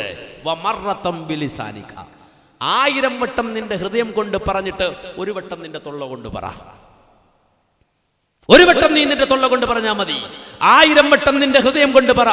എന്നിട്ട് ശൈഖ് ജിലാനി ചോദിക്കാൻ, ഈ റബീഉൽ ആഖിറിൽ, ഈ പന്നിപ്പാറയിൽ ഈ ശബ്ദം കേൾക്കുന്ന മുഴുവൻ ആളുകളും ഹൃദയത്തിൽ എഴുതി വെക്കണം ഈ വാചകം. ശൈഖ് ജിലാനി ചോദിക്കണം, മാ തസ്തഹി, നാണമില്ലടാ നിനക്ക്, ലജ്ജയില്ലടാ നിനക്ക്, അന്തഖൂല ലാ ഇലാഹ ഇല്ലല്ലാഹ്, ലാ ഇലാഹ ഇല്ലല്ലാഹ് പറയാൻ നിനക്ക് നാണമില്ലേ, ലജ്ജയില്ലേ? കാരണം നിന്റെ ഹൃദയത്തിൽ വലക അൽഫു മഅബൂദിൻ ഗൈറ, അല്ലാഹുവിന് പുറമെ 1000 കുട്ടിദൈവങ്ങളെ ഹൃദയത്തിൽ കേറ്റിവെച്ചിട്ട് തൊള്ള കൊണ്ട് ലാ ഇലാഹ ഇല്ലല്ലാഹ് പറയാൻ നിനക്ക് നാണമില്ലേ? അദ്ദേഹം എന്നിട്ട് പറയുന്നത്, തുബ് ഇലല്ലാഹി അസ്സ വജല്ല മിൻ ജമീഇ മാ അംദ ഫീ, ഇന്ന് തന്നെ പോയി തൗബ ചെയ്തോ, ഇന്ന് തന്നെ പോയി തൗബ ചെയ്തോ. ഇതുവരെ നീ എന്തായിക്കൊള്ളട്ടെ, ഏത് സമസ്തക്കാരനായിക്കൊള്ളട്ടെ, ഏത് സംസ്ഥാനക്കാരനായിക്കൊള്ളട്ടെ, ഏത് ഖുതുബിയത്തിന്റെ ആളായിക്കൊള്ളട്ടെ, ഏത് തരീഖത്തിന്റെ ആളായിക്കൊള്ളട്ടെ, ഇന്ന് തന്നെ പോയി നീ തൗബ ചെയ്തോ, രാജാതിരാജനായ റബ്ബിനോട് തൗബ ചെയ്തോ. എന്നിട്ട് അല്ലാഹുവിന് ഹൃദയം കൊടുത്തോ, പടച്ച റബ്ബിന് ഹൃദയം കൊടുത്തോ. ആരായി പറയുന്നത്? വഹാബി, വഹാബി തീവ്രവാദി. നിങ്ങൾ തീവ്രവാദിയാക്കാൻ നിന്ന ഒരുപാട് ആൾക്കാരെ തീവ്രവാദിയാക്കേണ്ടി വരും. തൗഹീദ് പറയുന്നവനെ തീവ്രവാദിയാക്കാൻ നിന്നാൽ ലോകത്ത് കഴിഞ്ഞുപോയ അമ്പിയാക്കൾ മുഴുവൻ തീവ്രവാദികളാകും, അവർ മുഴുവൻ ഭീകരവാദികളാകും. ഔലിയാക്കൾ മുഴുവൻ തീവ്രവാദികളാകും. കാരണം അവർക്ക് മുന്നിൽ പ്രതിസന്ധികളില്ലാഞ്ഞിട്ടല്ല, പ്രയാസങ്ങളില്ലാഞ്ഞിട്ടല്ല, നേരെ മറിച്ച് സർവ്വ പ്രതിസന്ധികളിലും പ്രയാസങ്ങളിലും അവർ റബ്ബിന് വേണ്ടി നിലകൊണ്ടവരാ, അള്ളാഹുവിന് വേണ്ടി നിലകൊണ്ടവരാ, രാജാതിരാജനായ റബ്ബിന് വേണ്ടി നിലകൊണ്ടവരാ. അവരുടെ ജീവിതത്തിൽ പ്രതിസന്ധികൾ കടന്നു വരുമ്പോ അവർ മനസ്സിലാക്കുന്നത് ഇത് തൗഹീദ് തെളിയിക്കാനുള്ള ചാൻസാ, തൗഹീദ് തെളിയിക്കാനുള്ള ചാൻസാ. അതെ, റബ്ബിന്റെ ചോദ്യത്തിന് ഉത്തരം ചെയ്യാനുള്ള ചാൻസാ. എന്താ റബ്ബ് ചോദിച്ചത്? അലൈസല്ലാഹു ബികാഫിൻ അബ്ദാ, അലൈസല്ലാഹു ബികാഫിൻ അബ്ദാ, അലൈസല്ലാഹു ബികാഫിൻ അബ്ദാ. അല്ലാഹുവിന്റെ അടിമക്കല്ല പോരെ, അല്ലാഹുവിന്റെ അടിമക്കല്ല പോരെ, അല്ലാഹുവിന്റെ അടിമക്കല്ല പോരെ. വല്ലാത്തൊരു ചോദ്യമാണ്. അലൈസല്ലാഹു ബികാഫിൻ അബ്ദാ, അല്ലാഹുവിന്റെ അടിമക്കല്ല പോരെ. കഴിഞ്ഞ ദിവസം ഒരു ഉസ്താദിന്റെ വാദം ഞാൻ കേട്ടു. ഉസ്താദ് ചോദിക്കാണ്, വഹാബി ഇപ്പോഴും ആയത്തുണ്ടോ? അലൈസല്ലാഹു ബികാഫിൻ അബ്ദാ എന്ന ആയത്ത് ഇപ്പോഴും ഉണ്ടോ? വഹാബിയോട് ചോദിക്കുക. ഞങ്ങൾ പറയുന്നു, ഞങ്ങളുടെ തല മണ്ണിൽ കുത്തിയാലും ഞങ്ങൾ ചോദിക്കൂ, അലൈസല്ലാഹു ബികാഫിൻ അബ്ദാ, അല്ലാഹുവിന്റെ അടിമക്കല്ല പോരെ. എന്റെ ഉസ്താദ് ആവേശത്തോടെ ചോദിക്കാൻ കാര്യം അറിയോ? ഇപ്പൊ UAPA വന്നപ്പോ നിനക്ക് അലൈസല്ലാഹു ബികാഫിൻ അബ്ദാ ഉണ്ടോ? നമ്മളോട് UAPA വരുമ്പോ നിനക്ക് അലൈസല്ലാഹു ബികാഫിൻ അബ്ദാ ഉണ്ടോ എന്ന് ഉസ്താദ് നമ്മളോട് ചോദിക്കുക. പൊന്നുമോനെ, UAPA അല്ല, കൊലക്കയറിൽ കൊണ്ടുപോയി ഞങ്ങൾ നിർത്തിയിട്ട് ആ കൊലക്കയർ ഞങ്ങളുടെ കഴുത്തിൽ മുറുകിക്കൊണ്ടിരിക്കുമ്പോഴും ഞങ്ങൾ വിളിച്ചു പറയും അലൈസല്ലാഹു ബികാഫിൻ അബ്ദാ എന്ന ചോദ്യത്തിന് ഉത്തരമായി ഹസ്ബിയല്ലാഹ്, ഹസ്ബിയല്ലാഹ്, ഹസ്ബിയല്ലാഹ്, അല്ലാഹ്, ആ അല്ലാഹ് മതി ഞങ്ങൾക്ക്, അല്ലാഹ് മതി ഞങ്ങൾക്ക്, അല്ലാഹ് മതി ഞങ്ങൾക്ക്, രാജാതിരാജൻ റബ്ബ് മതി ഞങ്ങൾക്ക് എന്ന് വിളിച്ചു പറയാൻ മുജാഹിദുകൾക്ക് ഒരു മനസാക്ഷി കുത്തുമുണ്ടാകൂല. അല്ലാതെ UAPA മുന്നിൽ വരുമ്പോ, വിലങ്ങ് മുന്നിൽ കാണുമ്പോ, കൊലക്കയർ മുന്നിൽ കാണുമ്പോ അള്ളാനെ വിട്ടോടുന്ന ആളുകളല്ല കേട്ടോ ഞങ്ങൾ. ചെറിയ ചെറിയ പ്രതിസന്ധികളിൽ പോലും അള്ളാഹുവിനെ വിട്ടോടുന്നവരെ പോലെ ഒരിക്കലും മുവഹിദുകളാകൂല കേട്ടോ. ഞങ്ങൾക്കല്ല മതി, റബ്ബ് മതി. ഞങ്ങൾക്ക് മാത്രമല്ല, ലോകത്ത് മുൻ കഴിഞ്ഞു പോയ മുഴുവൻ നല്ല മനുഷ്യർക്കും തൗഹീദിന്റെ വാഗ്ദാക്കൾക്കും അല്ല മതി. അതുകൊണ്ടാ അലൈസല്ലാഹു ബികാഫിൻ അബ്ദാ എന്ന ചോദ്യത്തിന് മറുപടി പറയാൻ ആ ലോകത്ത് കഴിഞ്ഞു പോയ മുൻഗാമികൾ സമയം കണ്ടത്. നമ്മുടെ നാട്ടിൽ ഉസ്താദുമാര് കളിയാക്കണ ആയത്തോതിയിട്ട് അലൈസല്ലാഹു ബികാഫിൻ അബ്ദാ, അല്ല മതിയോ നിനക്ക്, അല്ല പോരെ നിനക്ക്, അല്ല പോരെ എന്നാ വഹാബിക്ക് ചോദിക്കാനുള്ളത്. വഹാബി ചോദിച്ചല്ല, വഹാബിക്ക് ഒരു ഖുർആൻ വേറെ ഇല്ല, നേരെ മറിച്ച് അല്ല ചോദിച്ചതാ. അലൈസല്ലാഹു ബികാഫിൻ അബ്ദാ, ആകാശത്തിന് ചുവട്ടിൽ വാരി വിതരപ്പെട്ട അനന്തകോടി നക്ഷത്രങ്ങൾക്ക് അല്ലാഹു മതിയായവനാണ്. സപ്താകാശങ്ങളിൽ വസിക്കുന്ന കോടാനകോടി മലായിക്കത്തുകൾക്ക് അല്ലാഹു മതിയായവനാണ്. ആർത്തിരമ്പുന്ന സമുദ്രത്തിന് അല്ലാഹു മതിയായവനാണ്. ആ ആഴിയുടെ അടിത്തട്ടിൽ ഊളിയിട്ട് നടക്കുന്ന കോടാനകോടി മത്സ്യങ്ങൾക്ക് അള്ളാഹു മതിയായവനാണ്. വിശാല വിസ്തൃതമായ ഭൂമിയിലെ ഓരോ മണൽത്തരികൾക്കും അള്ളാഹു മതിയായവനാണ്. കൊടും കാനനങ്ങളിൽ വസിക്കുന്ന കാട്ടുജീവികൾക്ക് അള്ളാഹു മതിയായവനാണ്. അതേ, ഏകകോശ ജീവികൾ മുതൽ ബഹുകോശ ജീവികളായ ലോകത്ത് ജീവിച്ചു കൊണ്ടിരിക്കുന്ന കോടാനകോടി ജീവജാലങ്ങൾക്ക് അല്ലാഹു മതിയായവനാണ്. കിഴക്കിന്റെ ചക്രവാളത്തിൽ ഉദിച്ചുയരുന്ന സൂര്യനും പടിഞ്ഞാറ് നിലാവലകൾ പൊഴിച്ച് ആ കടന്നു വരുമ്പോ ആ നിലാവിന്റെ വ്യത്യസ്തങ്ങളായ വൃത്തിക്ഷയങ്ങൾ പ്രകടിപ്പിച്ചുകൊണ്ട് കാലഗണന നടത്തുവാൻ വേണ്ടി മനുഷ്യർക്ക് സഹായകമായി പാതിരാത്രികളിൽ നിലാവലകൾ പൊഴിക്കുന്ന ചന്ദ്രനും അങ്ങനെ സർവ്വജീവജാലങ്ങൾക്കും അല്ലാഹു മതിയായവനാണെങ്കിൽ, ഓ ഇരുകാലി അലൈസല്ലാഹു ബികാഫിൻ അബ്ദ, നിനക്കല്ല പോരെ, നിനക്കല്ല പോരെ, നിനക്കല്ല പോരെ എന്ന് റബ്ബ് ചോദിച്ചാൽ അതിന് മറുപടി പറഞ്ഞേ പറ്റൂ, മറുപടി പറഞ്ഞേ പറ്റൂ. അതിന് മറുപടി പറഞ്ഞ ഒരുപാട് ആളുകളെ കണ്ടിട്ടുണ്ട്. ജീവിതം കൊണ്ട് മറുപടി പറഞ്ഞവർ, എന്നാൽ നാവ് കൊണ്ട് തന്നെ ഉറക്കെ അതിന് മറുപടി പറഞ്ഞ ഒരാളുണ്ട്. ആരാന്നറിയോ? ഈ റബിയുൽ ആഖിറിൽ ഏറ്റവും അധികം ആക്ഷേപിക്കുന്ന, ഈ റബിയുൽ ആഖിറിൽ ഏറ്റവും അധികം നിന്ദിക്കുന്ന, തരീഖത്തുകാരൻ നിന്ദിക്കുന്ന, സമസ്തക്കാരൻ നിന്ദിക്കുന്ന ഷെയ്ഖ് ജീലാനി, അബ്ദുൽ ഖാദിർ ജീലാനി. ആ ജീലാനിയാണ് ശക്തമായ മറുപടി പറയുന്നത്. ആരെ വിളിച്ചാ പറയുന്നത് എന്നറിയോ? യാ അല്ലാഹ്, യാ റഹ്മാൻ, യാ ഹന്നാൻ, യാ മന്നാൻ, യാ മുസബ്ബഹം ബികുല്ലി ലിസാൻ.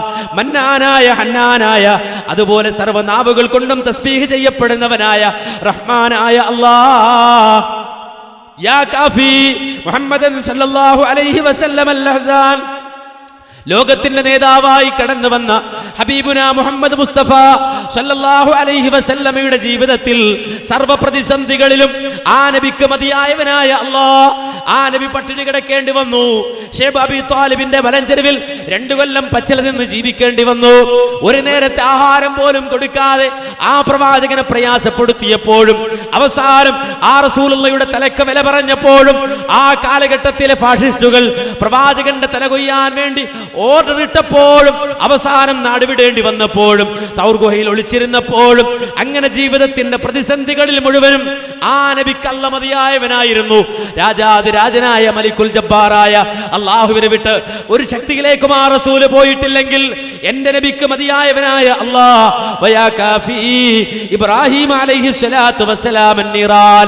തൗഹീദിന്റെ മാർഗത്തിൽ ഇറങ്ങി പുറപ്പെട്ടപ്പോ ആളിക്കത്തുന്ന തീക്കുണ്ടാരം കൊണ്ട് ആളുകൾ സ്വീകരിച്ച മഹാനായ ഇബ്രാഹിം അലൈഹിസ്സലാത്തു വസ്സലാമിനെ കെട്ടി കൈകാലുകൾ ബന്ധിച്ച് ആ തീക്കുണ്ടാരത്തിലേക്ക് വലിച്ചെറിഞ്ഞപ്പോഴും ആ തീയുടെ നടുവിലേക്ക് വീണപ്പോഴും അതേ, ഇബ്രാഹിം നബിക്ക് നീ മതിയായിരുന്നുവല്ലോ അല്ലാഹ്.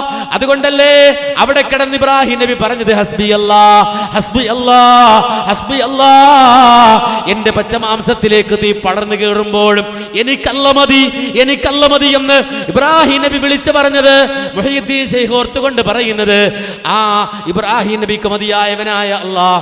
അപ്രകാരം ഫറോവയുടെ രാജകൊട്ടാരത്തിലേക്ക് കടന്നു ചെന്നു തൗഹീദ് പറഞ്ഞ ഏകഛത്രാധിപതിയായ സ്വേച്ഛാധിപതിയായ ഫറോവയുടെ മുന്നിൽ ചെന്ന് തൗഹീദ് പറഞ്ഞ മൂസാ നബി, ആ മൂസാ നബിക്ക് വയാ കാഫി മൂസ അലൈഹിസ്സലാത്തു വസ്സലാം ഫിറഔൻ, ഫറോവ എന്ന ആ ഫാഷിസ്റ്റ്, ലോകം കണ്ട ഏറ്റവും വലിയ ഫാഷിസ്റ്റ്, അവന്റെ മുന്നിൽ പോയി തൗഹീദ് പറയുമ്പോഴും അവന്റെ ദംഷ്ട്രങ്ങൾ കൊണ്ട് മഹാനായ മൂസാ നബിയെ തകർക്കാൻ ഇറങ്ങി പുറപ്പെടുമ്പോഴും ആ മൂസാ നബി നിന്നെ വിട്ട് വേറൊരു ശക്തി അവലംബിച്ചിട്ടില്ല എങ്കിൽ, വേറൊരാളെ വിളിച്ചിട്ടില്ല എങ്കിൽ ആ മൂസാ നബിക്ക് മതിയായവനായ അല്ലാഹ്. സ്വേച്ഛാധിപതികളായ ഒരു സമൂഹത്തിനിടയിൽ ജീവിച്ച ഈസാ നബിക്ക് മതിയായ അല്ലാഹ്. ആർത്തിരമ്പുന്ന തിരമാലകൾക്ക് മുന്നിലും മഹാനായ നൂഹ് നബിക്ക് മതിയായവനായ അല്ലാഹ്. ഏറ്റവും അധികം വൃത്തികെട്ട സംസ്കാരത്തിന്റെ ഉടമകളായ ആ ജനതക്കടയിൽ ജീവിച്ച ലൂത്ത് നബിക്ക് മതിയായവനായ അല്ലാഹ്. വയാ കാഫി മിൻ കുല്ലി ശൈഇൻ വലാ യക്ഫി മിൻഹു ശൈ. സർവ വസ്തുക്കൾക്കും സർവ ജീവജാലങ്ങൾക്കും പരിപൂർണമായും മതിയായവനായ അല്ലാഹ്. എന്നാൽ ഒരാളുടെയും ആവശ്യമില്ലാത്തവനായ അല്ലാഹ്. ഇക്ഫിനി അളീമൽ ബലാഇ മിൻ കുല്ലി ശൈ. ഇബ്രാഹിം നബിക്കും മൂസാ നബിക്കും മുഹമ്മദ് നബിക്കും മതിയായ അല്ലാഹ്. ഈ പാവപ്പെട്ട അബ്ദുൽ ഖാദറിനും നീ മതിയായവനാകണേ അല്ലാഹ്. ഏത് പ്രതിസന്ധിയിൽ അബ്ദുൽ ഖാദർ നിന്നാലും, ഏത് പ്രയാസത്തിൽ അബ്ദുൽ ഖാദർ ഖാദർ വീണുപോയാലും, ഏത് പ്രതിസന്ധിയിലേക്ക് അബ്ദുൽ ഖാദർ മുഖം കുത്തിയാലും നീ എനിക്ക് മതിയാകണേ അല്ലാ. എത്രത്തോളം ഹത്താല അഖാഫു വലാ അഖ്ശാ മഅസ്മികൽ അദീമ ശൈ. ഈ അബ്ദുൽ ഖാദർ ഒരു പ്രതിസന്ധി ഘട്ടത്തിൽ അകപ്പെട്ടു പോയാൽ, ഭീതിജനകമായ ഒരു സാഹചര്യത്തിൽ അകപ്പെട്ടു പോയാൽ, നിന്നെ കുറിച്ച് പറഞ്ഞാൽ, നിന്റെ പേര് പറഞ്ഞാൽ, നിന്റെ ഇസ്മു പറഞ്ഞാൽ പിന്നെ ഒരു ഭയവും എന്റെ മനസ്സിലേക്ക് കടന്നു വരാത്ത വിധം അല്ലാഹുവേ എനിക്ക് നീ മതിയായവനാകണേ അല്ലാ. മുത്തുനബി പറഞ്ഞതുപോലെ ബിസ്മില്ലാഹില്ലദീ ലാ യദുറു മഅസ്മിഹി ശൈഉൻ ഫിൽ അർളി വലാ ഫിസ് സമാഇ വഹുവസ് സമീഉൽ അലീം. അല്ലാഹുവിന്റെ നാമത്തിൽ എന്ന് പറഞ്ഞാൽ ആരാണ് അല്ലാഹു? ആ നാമം പറഞ്ഞാൽ, അല്ലാഹ് എന്ന നാമം പറഞ്ഞാൽ, ആ ഇസ്മു പറഞ്ഞാൽ, ആ ഇസ്മു പ്രഖ്യാപിച്ചാൽ, ലാ യദുറു മഅസ്മിഹി ശൈഉൻ ഫിൽ അർളി വലാ ഫിസ് സമാഇ വഹുവസ് സമീഉൽ അലീം. ആകാശഭൂമികളിലുള്ള ഒന്നും തന്നെ ആ ഇസ്മു പറഞ്ഞവനെ തൊടൂല, ആ ഇസ്മു പറഞ്ഞവനെ ഉപദ്രവിക്കൂല.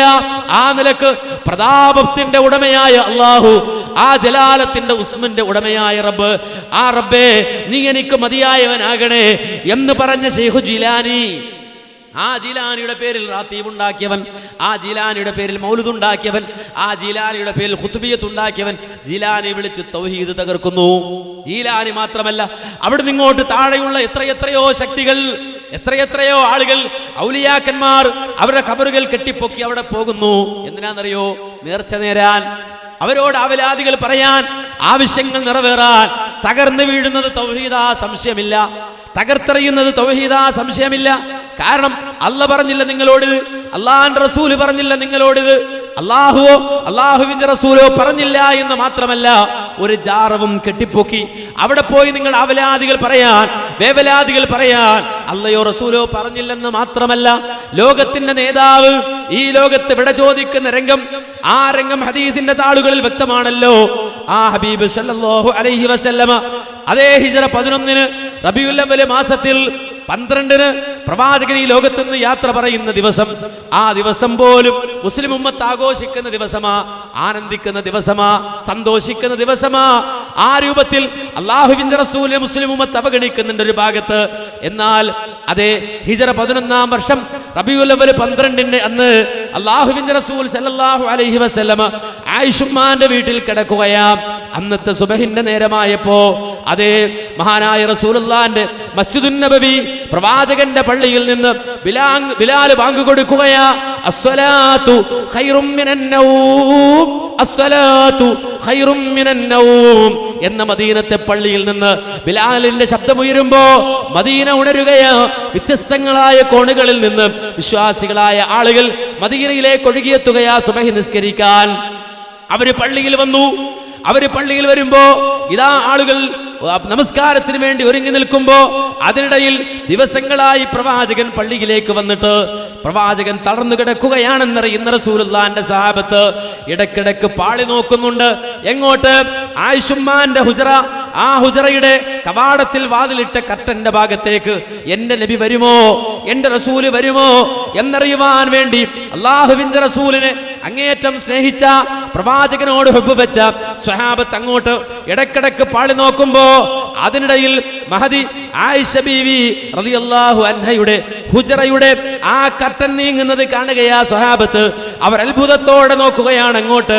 കാരണം ഞങ്ങളുടെ ഹബീബ് ഇങ്ങോട്ട് വരുമെന്ന് വിചാരിച്ച്, റസൂൽ ഇറങ്ങി വരികയാണെന്ന് വിചാരിച്ച് അവർ നോക്കുമ്പോ അല്ലാഹുവിന്റെ റസൂൽ സല്ലല്ലാഹു അലൈഹി വസല്ലമ ആ സുബഹിന്റെ നേരത്ത് കശഫ സിത്ര ആയിഷ ബീവിയുടെ ആ വീടിന്റെ കവാടത്തിൽ ഇട്ടിട്ടുള്ള ആ കർട്ടൻ നീക്കി പുറത്തേക്ക് നോക്കുമ്പോ, തലയിട്ട് നോക്കുമ്പോ സ്വഹാബികൾ സഫി കെട്ടി നിൽക്കുകയാ. അവർ അല്ലാഹുവിന്റെ റസൂൽ സല്ലല്ലാഹു അലൈഹി വസല്ലമ ഇറങ്ങി വരും എന്ന് വിചാരിക്കുമ്പോ തളർന്നു കിടക്കുന്ന റസൂൽ സല്ലല്ലാഹു അലൈഹി വസല്ലമ തന്റെ സ്വഹാബത്തിനെ നോക്കി ഫതബസ്സമ യൽഹഖു, ചിരിക്കുകയാ, പുഞ്ചിരിക്കുകയാ.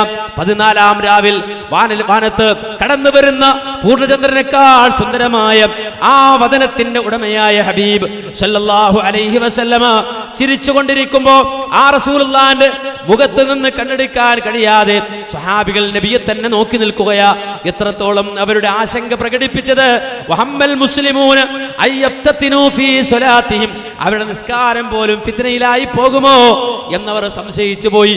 കാരണം പനി ബാധിച്ച് ശരീരമാസകലം വേദനിച്ച് തലവേദന അനുഭവപ്പെട്ട് തളർന്നു കിടക്കുന്ന റസൂൽ സല്ലല്ലാഹു അലൈഹി വസല്ലമയുടെ സുന്ദരമായ മുഖത്ത് നിന്ന് കണ്ണെടുക്കാൻ കഴിയാതെ അങ്ങനെ തന്നെ നിന്ന് അതേ സൂര്യൻ ഉദിച്ചു പോരുമോ, സുബഹിന്റെ സമയം കഴിയുമോ എന്ന് പോലും സ്വഹാബത്ത് സംശയിച്ചു നിൽക്കുന്ന വേളയിൽ പ്രവാചകൻ നാവ് കൊണ്ടുറക്കെ പറയാൻ റസൂലുള്ളാഹിക്ക് കഴിയുന്നില്ല.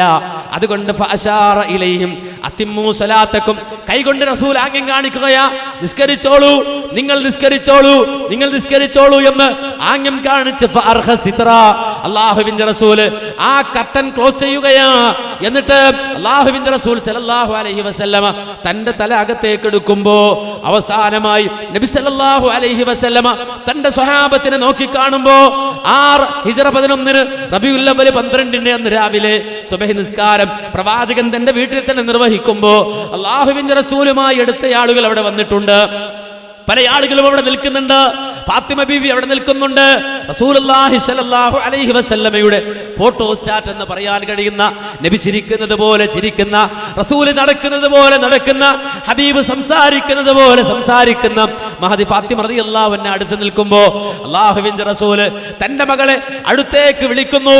എന്നിട്ട് ഒരു രഹസ്യം പറയുന്നു. അത് കേൾക്കുന്ന മാത്രയിൽ മഹദി പൊട്ടിക്കരയുന്നു. ആ കരയുന്ന മകളെ വീണ്ടും നെഞ്ചോട് ചേർത്തുകൊണ്ട് അല്ലാഹുവിന്റെ റസൂൽ വീണ്ടും ഒരു രഹസ്യം കൂടി പറയുമ്പോ മഹദി ചിരിക്കുന്നു. ഇത് കണ്ട് എന്താ സംഭവിക്കുന്നതെന്നറിയാതെ ഉമ്മുൽ മുഅ്മിനീൻ ആയിഷ റളിയല്ലാഹു അൻഹ അവിടെ നിൽക്കുന്നു. മറ്റൊരിക്കൽ മഹദി ചോദിക്കുന്നു. ആരോട്? ഫാത്തിമ റളിയല്ലാഹു അൻഹയോട്. എന്തേ മോളെ ഉപ്പ നിന്നോട് പറഞ്ഞത്? എന്തേ നീ കരഞ്ഞത്? പിന്നെന്തേ നീ ചിരിച്ചത്? ഉടൻ തന്നെ മഹദി പറഞ്ഞത്, എന്റെ ഉപ്പ അന്ന് എന്നെ വിളിച്ച് ആദ്യം പറഞ്ഞത്, മോളെ ഉപ്പ യാത്ര പറയുകയാ. ഫഖ്ബറനി അന്നഹു യുഖ്ബലു ഫീ വജ്ഹിൽ ലദീ തുവഫിയ ഫീ.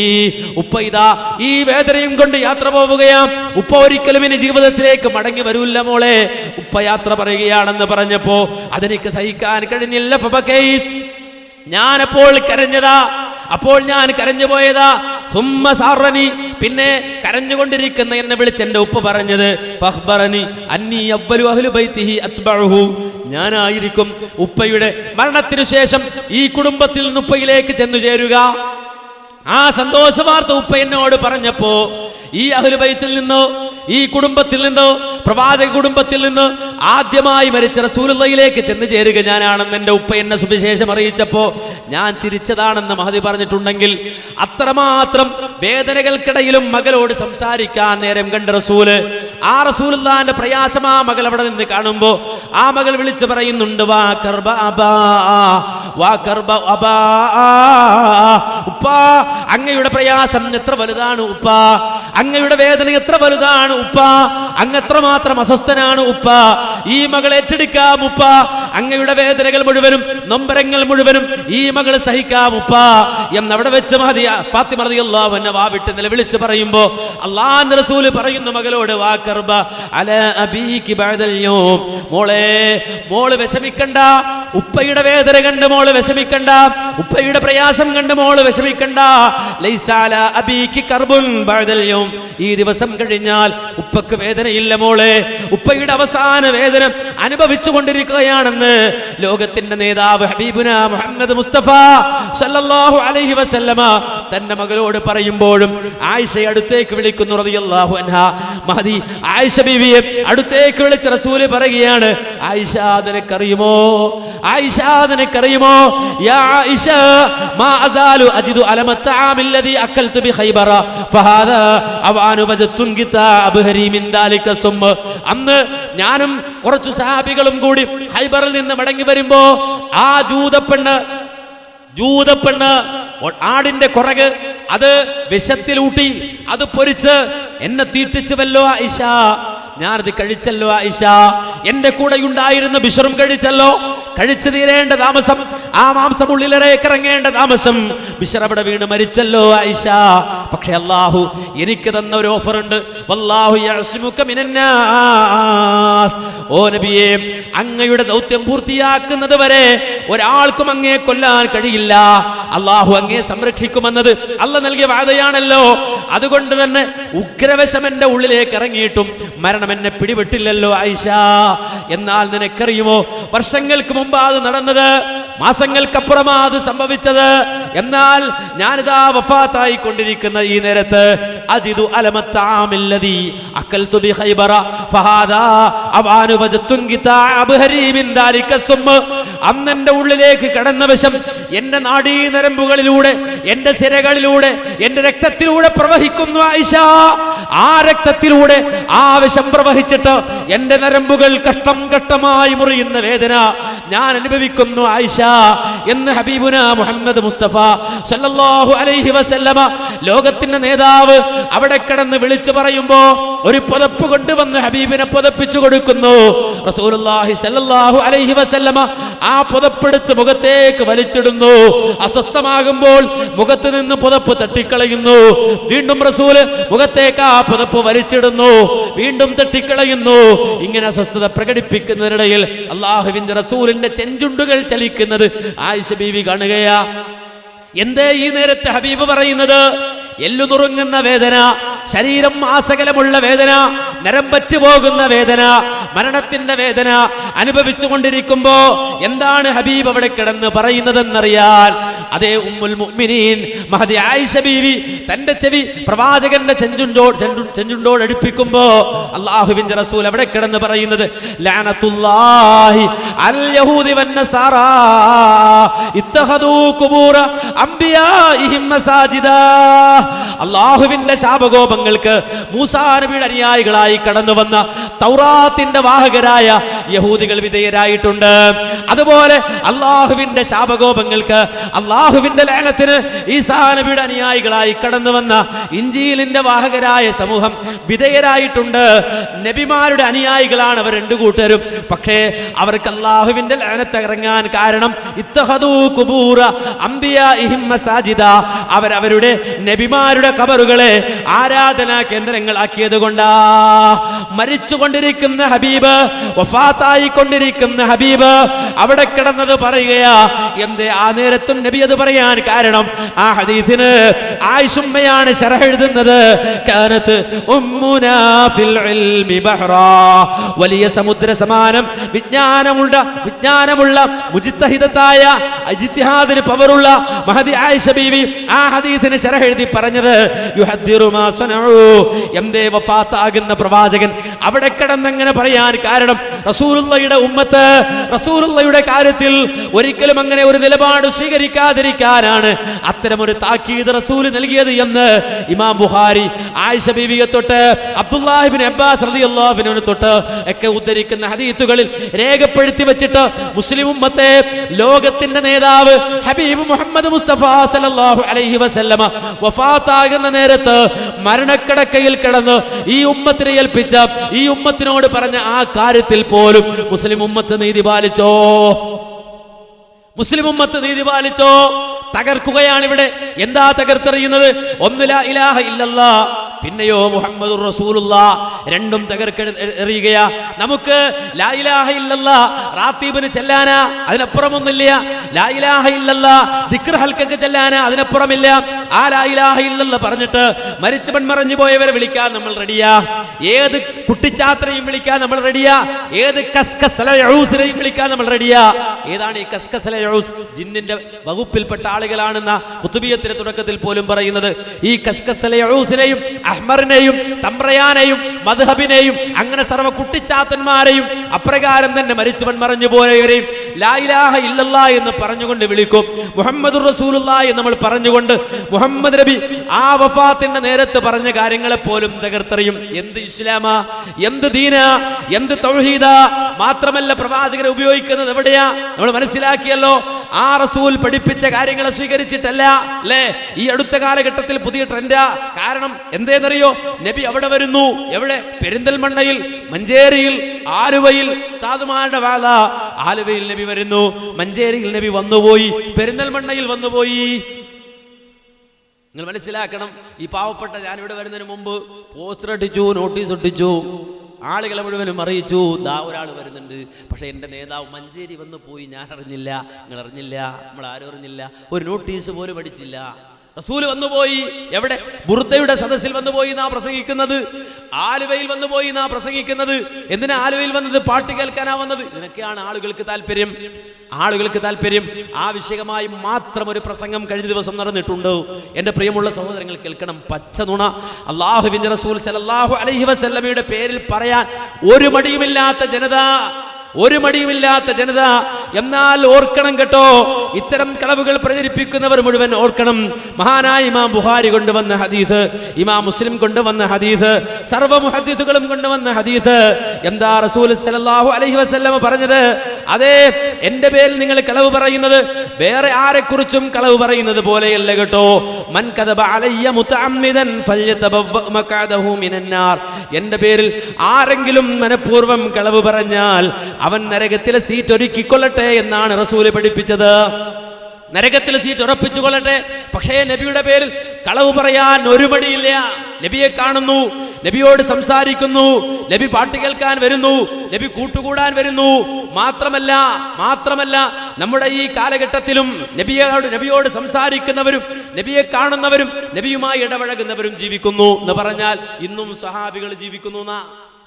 മഞ്ചേരിയിലും ആലുവയിലുമൊക്കെ സ്വഹാബികൾ നബിയെ കണ്ട, ജീവനോടെ കണ്ട ആളുകൾ ഉറക്കിലാണ് എന്ന് പറഞ്ഞ് ആ രൂപത്തിലല്ല, ഉറക്കിൽ കാണുന്നല്ല, ഉണർവിൽ നേർക്കുനേരെ ജീവനോടെ റസൂല് വരുന്നു, പ്രവാചകൻ വരുന്നു. അതല്ലേ കുണ്ടൂരിനെ പറ്റിയും പറഞ്ഞത്, നമ്മുടെ കുണ്ടൂർ ഉസ്താദിനെ പറ്റിയിട്ട് നമ്മുടെ പകര ഹസനെ പ്രസംഗിച്ചത് അല്ലേ? റസൂലുള്ളാഹിന്റെ ആ ഖബർസ്ഥാന്റെ അടുക്കൽ, പ്രവാചകന്റെ ആ ഖബറിന്റെ അടുക്കൽ പോയിട്ട് അവിടുത്തെ തിരക്കണ്ട് വരൂല എന്ന് പറഞ്ഞ കുണ്ടൂര് അടുത്ത പ്രാവശ്യം ഹജ്ജിന് പോയിട്ട് റസൂലുള്ളാഹിന്റെ ഖബർ സിയാറത്ത് ചെയ്യാതെ മാറി നിന്നപ്പോ ആളുകൾക്കിടയിലൂടെ നബി ജീവനോടെ ഇറങ്ങി വന്നിട്ട് വിളിക്കുകയാണ്, ഫളൽ യാ കുണ്ടൂർ ഫളൽ, വാ നബി വിളിക്കുകയാണ്. ചെയ്യാള് പോയില്ല എന്ന് പറഞ്ഞത്, നബി വിളിച്ചിട്ടും പോയില്ല എന്ന് പറഞ്ഞത്, കുണ്ടൂരിനെ നബി ജീവനോടെ ഇറങ്ങി വന്ന് വിളിച്ചിട്ട് പോയില്ല എന്ന് പറയാൻ. പക്ഷേ അല്ലാഹുവിന്റെ റസൂൽ സല്ലല്ലാഹു അലൈഹി വസല്ലമ വിളിച്ചിട്ട് ചെല്ലാതിരുന്നപ്പോ നബി പറഞ്ഞത്രേ, എന്നെ കാണുണ്ടെങ്കിൽ വേണ്ട, നിനക്ക് വേണ്ടപ്പെട്ട ഒരാൾ അവിടെ വന്നിരിപ്പുണ്ടെന്ന് പറഞ്ഞപ്പോ കുണ്ടൂര് തന്നെ ഞെട്ടി. കാരണം ലിവാഉൽ ഹംദിന്റെ വാഹകൻ, അശ്ശഫാഅത്തുൽ ഉളവയുടെ നായകൻ, ഹൗദുൽ കൗസറിൽ നിന്ന് വെള്ളം കൊടുക്കുന്ന പ്രവാചകൻ, ഖാതിമുൽ അംബിയ മുഹമ്മദ് മുസ്തഫ സല്ലല്ലാഹു അലൈഹി വസല്ലമയെ വിളിക്കുന്നത്. ആ നബിയാ പറഞ്ഞു, നിനക്ക് വേണ്ടപ്പെട്ട ആൾ അവിടെ ഉണ്ട്, വേണമെങ്കിൽ പോയി കണ്ടോ, എന്നെ കാണുന്നെങ്കിൽ വേണ്ട. അങ്ങനെ കുണ്ടൂര് പതുക്കെ പോയി അവിടെ പോയി നോക്കുമ്പോൾ ആരാന്നറിയോ?